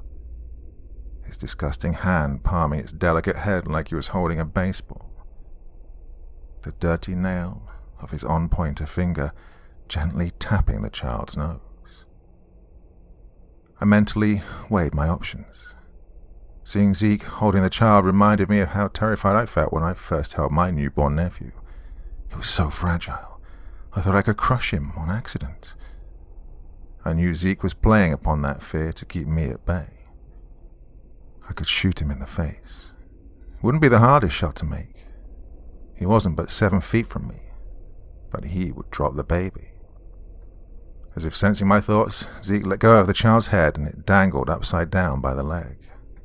Now the child commenced the screaming as it swung back and forth like a pendulum. Zeke outstretched his arm, presenting the baby to me, purposefully holding the baby directly in front of the muzzle of my gun. "Take the shot. Kill the bad guy. Save the family," Zeke hissed. "It's what you trained all these years for." He took a step towards me, shortening the distance to about 4 feet. I could see the tears pouring out of the child's chubby face, running down its forehead to sprinkle to the floor. I pulled my gun away from the child and held it close to my chest, terrified to have something so dangerous so close to something so precious. I took a half step back when I realized I was losing my one advantage. Zeke thought I had tunnel vision on shooting him. He expected me to step back and keep my distance like cops were trained to do, but I always liked a good fight. I quickly came up with a plan to holster my weapon while rushing him. I grabbed the baby with my offhand while giving him a low kick right to the knee. I'd catch him off guard by springing my attack in the middle of telling him something everybody knew. "Zeke, listen to me. You have the right to remain silent." My gun started to lower to my holster, my offhand pointing the light in his eyes. "Anything you say can be used against you." A grin began to widen on Zeke's face. "If you cannot afford a—" I tensed to attack. Zeke whipped the baby into the air. Time slowed around me as I saw the child arch upwards to almost hit the ceiling. I must have instinctively dropped my weapon and light as my arms reached to catch the baby as it descended. My hands searched the darkness where my brain predicted the falling child should be. I felt its soft body and eagerly pulled the child to my chest. The instant my brain confirmed I'd secured the infant, my eyesight exploded with stars as my head rocked back. While reeling backwards, another blow hit the inside of my right knee. I buckled and fell to my back, the gear on my duty belt jamming painfully into me. The entire time, my arms desperately wrapped around the screaming child. I immediately began frantically searching the ground around me with my right hand. I could not let Zeke get my weapon. I began to sit up and roll to my side in a desperate attempt to shield the baby. I received a crushing knee to the belly as Zeke landed on me with all his weight. I let out a grunt of pain and wrapped the child tighter to my chest. He straddled me and pulled himself closer by the collar of my overvest. I could tell his telltale stench cascading off of him, his enlarged eyes staring into mine. I realized with horror that Zeke had no intention of going for my gun. With a crazed smile on his face, he embraced me in a hug and began to squeeze. He was going to use me to squeeze the life out of the baby. I had to recall my searching right hand to push back against Zeke, and we struggled like that for what seemed like an eternity. He was mounted on top of me, giving me a bear hug, and I desperately tried pushing him away with my right hand while shielding the baby with my left. And I knew the amount of force he was putting on me was unnatural. He was wiry and about 6 inches shorter than me. I had at least 40 pounds on the guy, and I was in decent shape. But I felt my back crack, and I gasped as my muscles were quickly pushed to the point of muscle failure. The poor child began to wheeze as our bodies sandwiched him. I was getting desperate, and my mind brought up a memory I'd tucked away for a rainy day, hoping I'd never have to use it. I remembered a salty former devil dog SWAT instructor teaching us room-clearing tactics in the academy. It was the end of the day, and he began to share war stories about his time in the Corps. Most people don't know the quickest way to kill someone is putting your thumb right through the bad guy's eye socket, he'd said with a wicked smile, mimicking the action by thrusting his gnarled thumb with a quick jab. Straight into the brain, he finished as he twisted his thumb and made a squish sound with his mouth. Yeah, my body cringed just like yours did as you heard this. He must have seen the group of us cadets physically withdraw and continued. The trick is getting your brain to override your sense of basic human decency. Kill another human in this horrific way. Your mind will fight you on it. It's not natural to want to do this to your fellow man. Even now that you know it, you won't be able to do it when the time comes. Well, I was used to the mind games and hazing from alpha military types, trying to scare us into quitting. I thought on what he'd said that day, unsure if I could kill a man or maim someone in such a horrible way.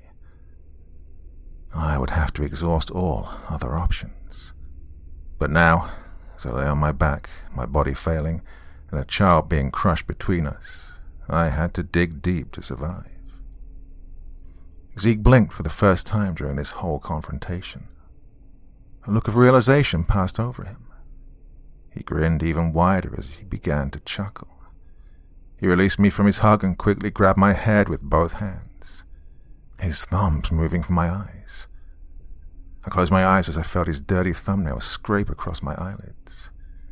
Panic leapt inside me as I realized what he was doing. Even though my eyes were closed, I had a mental picture of where he was, and my right hand struck out, and my thumb pierced through something soft and warm. A warm liquid immediately engulfed my hand and splashed across my face. I didn't realize I was screaming until the copper-tasting liquid poured into my mouth. I could taste what it was, and I knew what I'd done, but I had to open my eyes to see. Zeke's grip had slackened enough for me to open my eyes to peek at the damage. Sure enough, my thumb was deeply embedded in Zeke's eye socket. He still grinned maniacally at me as blood oozed out of him. I pushed him up and away from me as I bucked and twisted frantically. He finally rolled off to my left, and my thumb came free from him.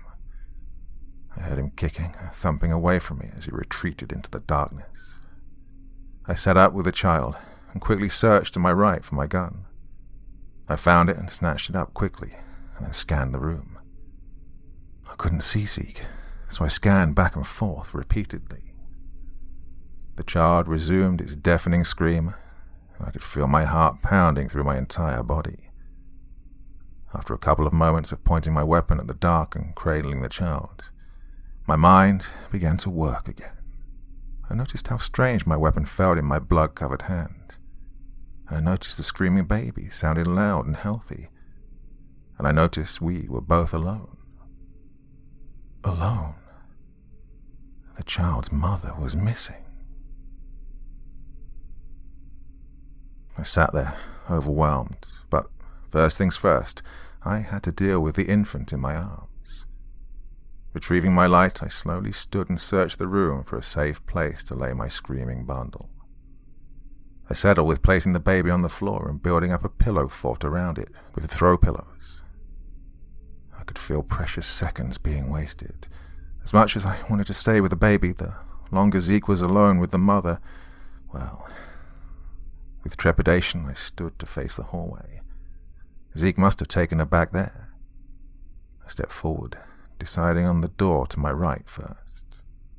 My kick blasted the door open as my light flooded the room. It revealed a woman's bedroom that had been completely trashed.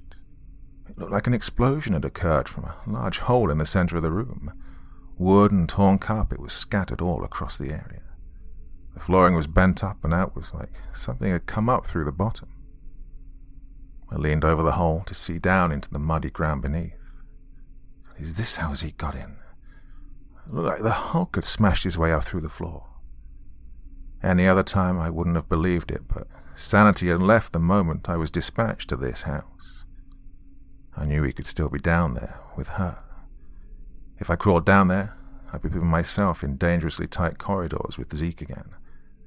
I didn't want another wrestling match with his freakish strength. A bolt of lightning crashed somewhere close, the bright strobe outlining a tall figure outside the bedroom window. I looked up to catch only a glimpse of it before it vanished, but it was a tall, imposing humanoid figure of blackness with purple reflecting eyes. It must have been 10 feet tall, pressing its hands and face against the other side of the glass. As quickly as I saw it, it winked out of existence, only after the image of it in my mind. I shuffled around the hole to look out the window. Standing further out in the backyard was a group of shadows. I didn't have to wait long for another lightning strike to illuminate the night. What the light exposed hardly surprised me, but it made me shudder anyways.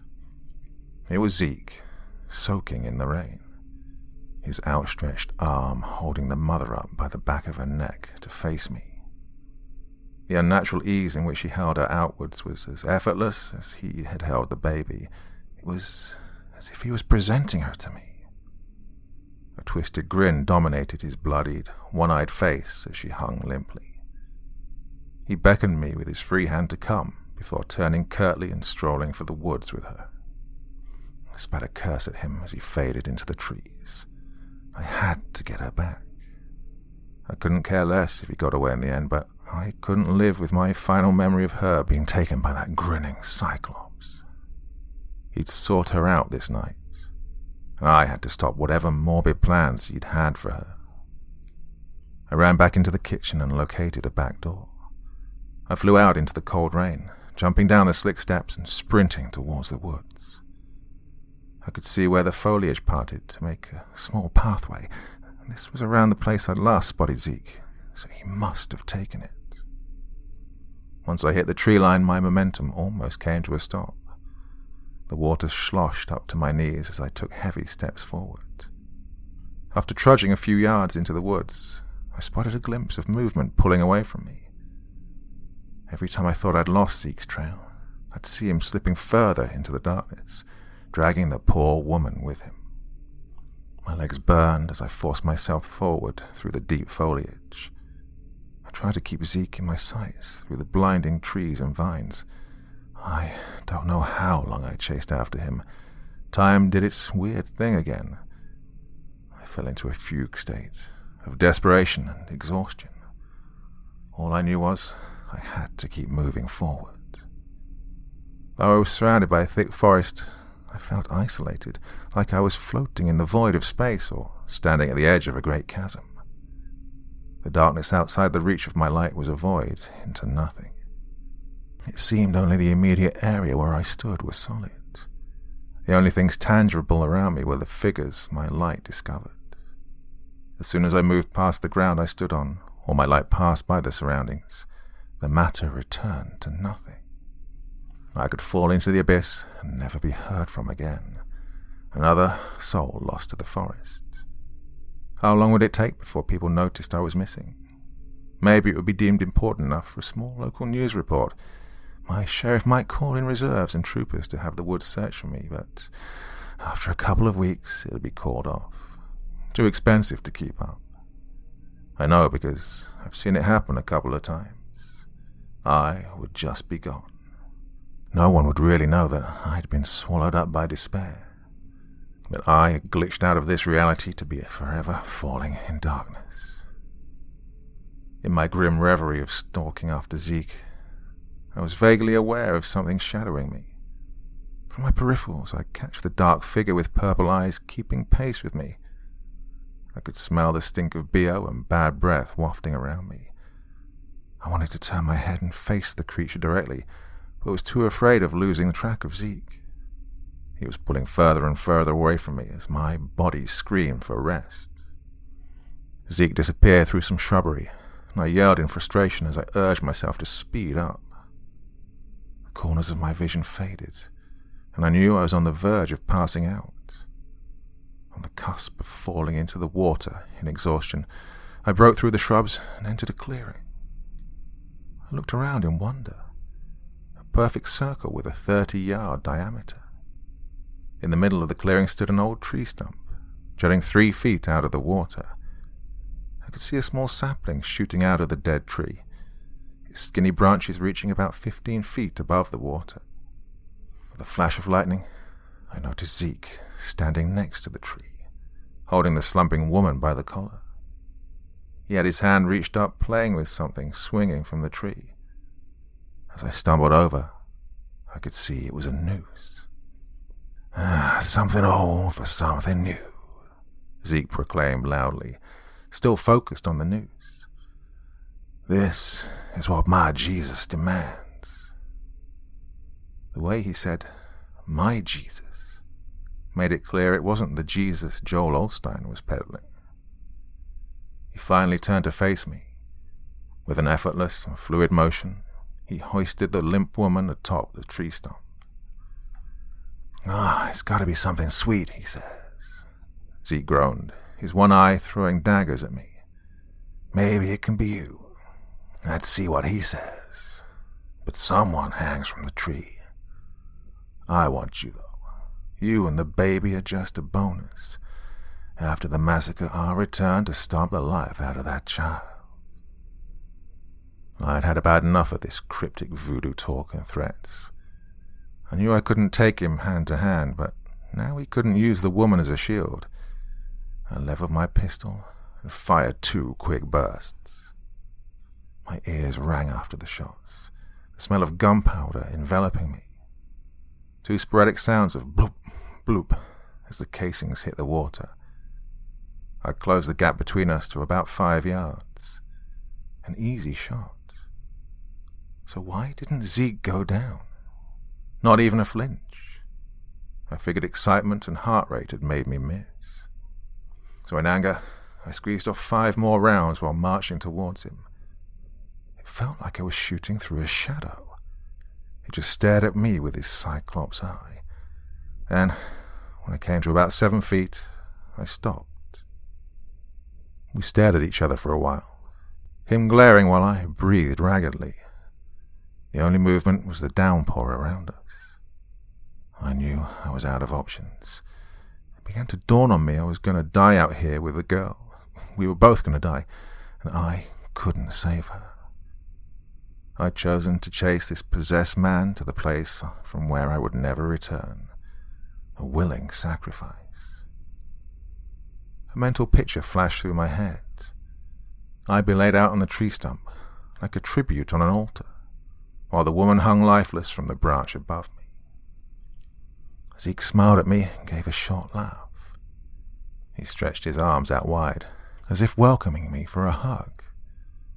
And that's when I saw it. No more hiding in the corners of my vision. It revealed itself to me. A tall figure peeked out from the hangman tree behind Zeke, its purple eyes glinting. I saw it clearly as I ever could. The inky black profile of a humanoid standing 3 feet taller than Zeke. It was made out of the same unnatural blackness that had almost consumed me back in the house. My light was useless at dispersing it. It stretched out an unnaturally long hand to lay it atop Zeke's head. Zeke closed his remaining eye and began to quiver, shaking like a Holy Ghost televangelist. "No, deputy," Zeke spoke in a throaty cackle. He jerked his head from side to side, the entity never releasing its grip. Zeke gave a terrible cough and heaved his chest like he was about to throw up. It was as if his body was trying to reject the monster leeching off of him. "My Jesus has made a decision. He wants the woman. She has a sweetness most deserving defilement, a kindness to rip and tear. Her desecration will be an agony felt most by those who love her. In return, I receive his gifts, the fruits of the Spirit." Once again, I felt the world around me fall out of focus. Some dark magic was pulling me under a trance. The veil of reality thinned, and the cold darkness waited for my soul to fall in. I was so tired. Why fight it? I lazily put my gun back in its holster and nonchalantly dropped my light into the water. I felt the cold creep up my body like terrible claws. The unnatural cold took over, and I realized I couldn't move. Or I didn't want to move. Either way, it didn't matter. I realized the rain had stopped, turned off like a switch. I moved my eyes around in my frozen head to see millions of droplets frozen in the air. It was as if time had stopped and the rain was suspended like little planets floating against a dark galaxy. Zeke looked up and marveled at the sight. The dark entity moved out from behind the tree. My eyes were adjusted enough to the moonlight in the clearing to see the inky black mass getting closer. Panic rose within me. I didn't want that thing any closer.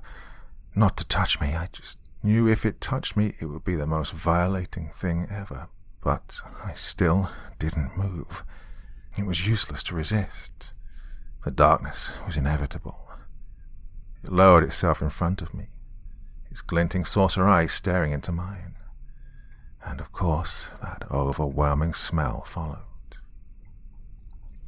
It reached out a pitch-black hand to lay on top of my head. When it touched, a jolt of energy shot through me. I could feel its hate, its disgust towards me. But it wasn't just me, it was everything, even Zeke. Zeke was just a means to an end. A plaything used to spread wrath and to hurt others. But then, the real event started. As I stood there, dumbstruck, it showed me things. I saw the woman standing. It told me her name was Elisa. She wore the same blank look that I had. And then realization flooded back into her face. She blinked rapidly and began to whimper. She made eye contact with Zeke, with me, then the dark figure. Her eyes bulged as if pleading for escape. What followed then, I am not sure of. Time was hard to measure, but it felt like an eternity. I don't know if it was real or I was in a trance. Maybe it was a little of both. Both of us locked away in cracks in reality. This crack that let the darkness in to infect and corrupt. I stood motionless with tears streaming down my face as they tortured Elisa right in front of me. Zeke ravished her in countless ways with the entity hovering closely over his shoulder. Knives and cutting instruments would be handed to him out of the dark mass of the thing. They committed acts of violence which I will never repeat, never describe. But I could see Elisa felt all of it. She would scream through gritted teeth, her eyes bulging so much it seemed as if they would pop out. At the end of the mutilation, Elisa always ended up hanging from the noose. In a malicious display of sadism, Elisa would be granted the use of her desecrated body. She would thrash around and weakly try to free herself from the rope around her neck. But she never got free. But right before she stopped struggling, the scene would reset, jump back in time, and she would be completely healed and standing there in the water, trapped in her own body, waiting for the ritual to begin again. Don't know how long it went on. Maybe hours, maybe days. Time had no meaning. As the macabre show played out on repeat again and again, I began to lose hope just as assuredly as Elisa must have. I'd given up. I had failed. I was a fool and deserved this cruel fate. I maybe even deserved worse. No, I deserved worse. It was this self-defeating statement that turned out to be my salvation, the lifeline to pull me out of the bottomless pit that I was sinking into. But at first it was just another arrow to my heart, another stone tied around my feet. I did deserve worse. It should be me up there. I'd taken the job to help people like her, and how I had failed. Standing on the sidelines watching this mother be assaulted on repeat. I had no kids. I was just a single, useless man, Nobody would really miss me. Not like her. Yes, I should take her place. This thought sparked through my mind like lightning. It was my job to stand in front of the innocent when the wolf came. Zeke spoke of sacrifice. Yeah, I could take her place. Maybe find some semblance of honor for my pathetic actions. I felt a warmth begin to grow inside of me. Zeke had cut Elisa hundreds of times and now led her to step on the stump so he could put the rope around her neck. I didn't know what was happening at the time. My brain was still caught in a feverish cycle of self-hate. Wanting to take her place, hating it was her instead of me. I began to regain control of my body. I moved sluggishly towards Zeke, but he was too preoccupied with Elisa. I saw the entity spin around to face me, its eyes somehow bigger. I let out a deep growl that reverberated in my brain, but it did not attack. Zeke had fastened the rope around Elisa's neck and stepped down to admire his work. Elisa let out an audible whimper as tears flooded her eyes. She knew what was coming. Maybe she prayed she'd be allowed to die this time. "Jump," Zeke said, grinning through his teeth. Elisa stepped off the stump and began to choke, her legs kicking slightly as she swung back and forth. I noticed she didn't even attempt to remove the noose. She had given up. "No!" I screamed as I shouldered past Zeke. He reeled back in surprise. I ran up and grabbed Elisa's legs and lifted, taking the strain off her neck. "Oh, let me do it. It needs to be me, not her, not her!" I screamed with insane fervor. It took Elisa a moment to realize I'd finally come to her aid. I screamed for her to take off the noose. She began squirming and pulling at the rope around her neck. I lifted her up further and stabilized her enough to remove the rope and topple us both over into the water. The cold of the water completely knocked my body out of its sluggish stupor, but my mind was still all haywire.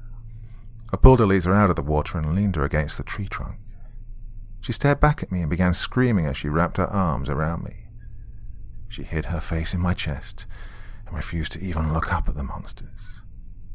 I could feel her body quivering against mine as she continued to let out muffled screams. I tried to turn to face Zeke, but Elisa held me too tight, so I just looked over my shoulder. I noticed it was raining again. Time was unfrozen.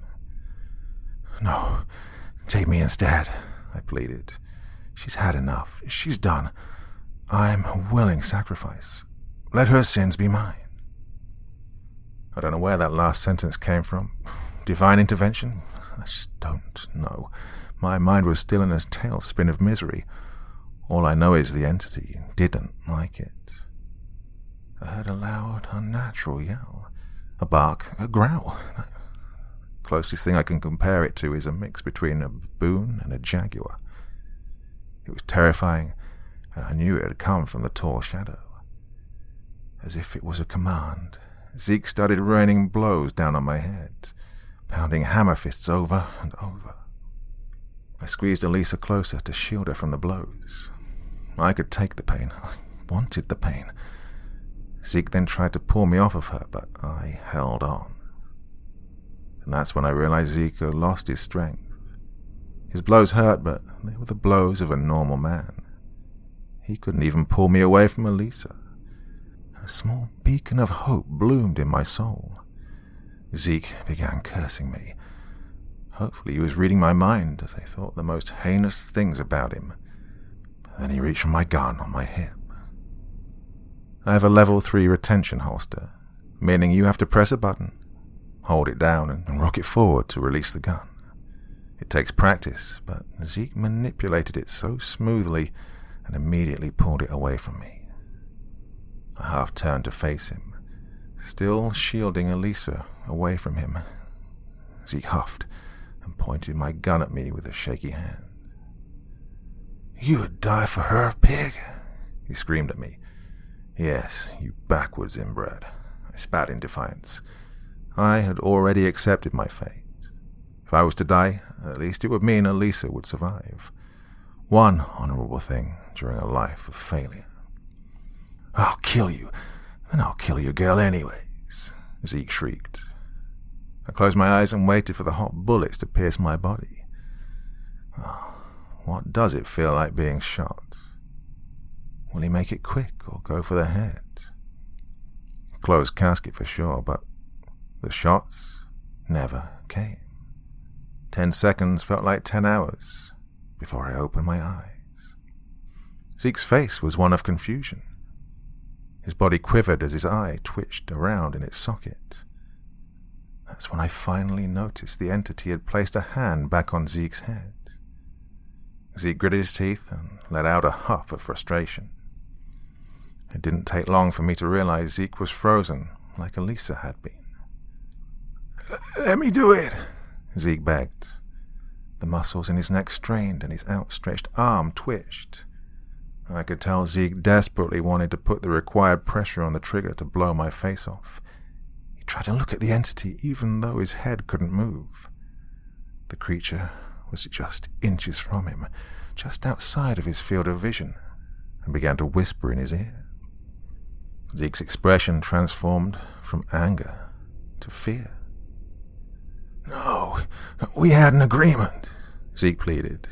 His hand sprung open and dropped the gun with a splash, and now his expression turned to anger.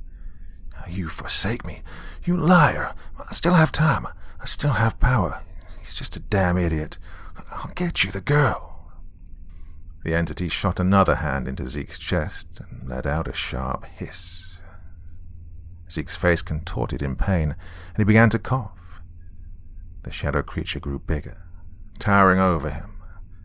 Slowly it pulled him into its dark mass, enveloping him completely. Zeke began to cry out in high-pitched yelps as his body disintegrated into the blackness. It looked like he was bent over backwards, with the entity pushing him inwards by the top of the head. Before his head was consumed, he looked at me and begged, "Just a little more power. Let me kill this cop." And then Zeke's head was pushed in, and he was no more. Only the looming shadow creature with the purple, glinting eyes. I cradled Elisa's drenched and shaking body tightly. I tried to meet the creature's piercing stare, but it was just too much. It projected so much anger into my heart. I knew this must be the end. At least Zeke wouldn't get the satisfaction. But I didn't know what untold horrors the creature would perform on me. Maybe I'd be taken away like Zeke, locked away within this unholy creature. Just leave her," I said. The entity just stared back silently, the rain wiping around it. Then I heard a deep rumbling coming from within it. Was it laughter? It was. A wicked sound. It began to back away from me as the deep chuckle continued. The thing made it to the edge of the tree line, and all I could see was its reflecting eyes floating in the storm. And just like that, it disappeared. Just like that, it was over. It took a minute for it to register with my rattled mind, but I knew in my heart it had left. The fog over my soul had lifted. I sat Elisa on the stump and stared up into the sky. The rain felt refreshing instead of drowning. I won't bore you with the after-action report or the mountain of paperwork that followed, but I fished my gun out of the water and I silently helped Elisa limp back to her house. Not a word said between us. What was there to say? Oh, and backup still wasn't there yet. The baby was fine, if not a little bruised, and the EMTs took Elisa to the hospital. She'd returned to a semi-catatonic state, not saying anything for about a week. She finally did start talking again, but she claimed she didn't remember anything. I consider that a mercy. She and her child went to live with her parents. They told me she had extreme night terrors every night, but quickly forgot them upon waking. Well, hopefully she can have a normal life for her child, but she will never be the same. Oh, evil had left its stain on her. I kept my report short and sweet. I wisely chose to omit the shadow monster and the hell dimension of torture Elisa was in. I left out the part about emptying 7 rounds into an unkillable demon-powered man. I just told the narrative of chasing Zeke out of the house and into the woods where I rescued Elisa. Oh, and Zeke may have an injury to his eye. It was too dark to tell how bad I'd hurt him. That same night, Zeke's brother died. He was in the papers the next day. He was locked up in the neighboring county. He'd suffered a heart attack in his cell. There was a whole investigation. The video showed him banging on the door and crying for help, but there was a big fight in another part of the jail, and nobody heard or paid attention to his cries as he died alone. I stayed with the department for another month. They put out a warrant on Zeke for burglary and assaulting a police officer, but I never expected him to turn up. Until one day, he did. My sergeant had come into the office with a big smile on his face. He let me know they'd found my guy. He said Zeke had been found on some hunting lease in a neighboring county. Sarge slapped down a folder with pictures in it. I opened it up to see a familiar sight. A clearing with a tree stump in the middle. Another younger tree growing out of the middle of it. And there hung the body of Zeke, dangling from the noose, his body bloated and rotten. I turned the page to see a picture with a closer view. He wore the ratty black raincoat and his left eye was missing. "Oh, what happened?" I asked, incredulously. "Well, some hunter found old Zeke about a week ago. Guess he got tired of running and offed himself." My sergeant spoke matter-of-factly. "Strange thing is, the coroner said he'd been up there for months. Oh, kind of messes up your timetable of events. Maybe the doc's a quack. Summer heat does speed up decom. He was at least up there long enough for the burrs to get at his eyes." I felt sick. I had a strange feeling that the Zeke I'd encountered had somehow been hanging from that tree at the same time. Some sort of cruel trick played out by the power of the purple-eyed shadow. I don't know how I knew this.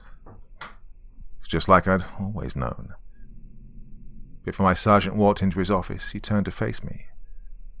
"Can you believe the bullets were found in him? Well, post-mortem, they say, but people must have hated him enough to do some target practice instead of reporting him." I left the department shortly after that. You see, I'd been changed too, like Elisa. Driving alone at night, I'd be terrified of the shadows moving in my peripherals, hoping I wouldn't catch a glint of purple. I knew that thing was still out there, waiting for me on every call I went to. I could turn any corner to see it looming there, staring at me with its hate-filled eyes. I don't know what stopped him from taking me that night, or why he stilled Zeke's hand from pulling the trigger. Maybe it was my willingness to sacrifice myself. Something pure in the midst of evil. God, I hope it was. Rather it be Harry Potter logic or Sunday school logic, well, I don't care. No greater love, right? But then there's the darker thought. The one that keeps me up at night. I volunteered. I made a deal. Maybe the thing decided to honor my deal over Zeke's. Maybe I owe a debt that hasn't been paid yet, and the entity is just waiting, hoping I'll forget before he comes for me, pushing me into the void like he did Zeke. I work at another police department now. I took a step back to work in dispatch. Call of the wild still affects me. I want to get back in a black and white and be in the field. I know I can't live in fear. I have to reclaim my life. The test for a patrol position is coming up and I've already signed up. But there is a part of me I suppress every day just to keep moving. It lingers in the recesses of my mind. I just know it for some reason, like I do other dark things now. Whether on my deathbed at 90 or answering another disturbance call tomorrow, I will see it again. It's inevitable. It knows me now. It marked me. Those purple eyes fill with hate. Zeke's Jesus.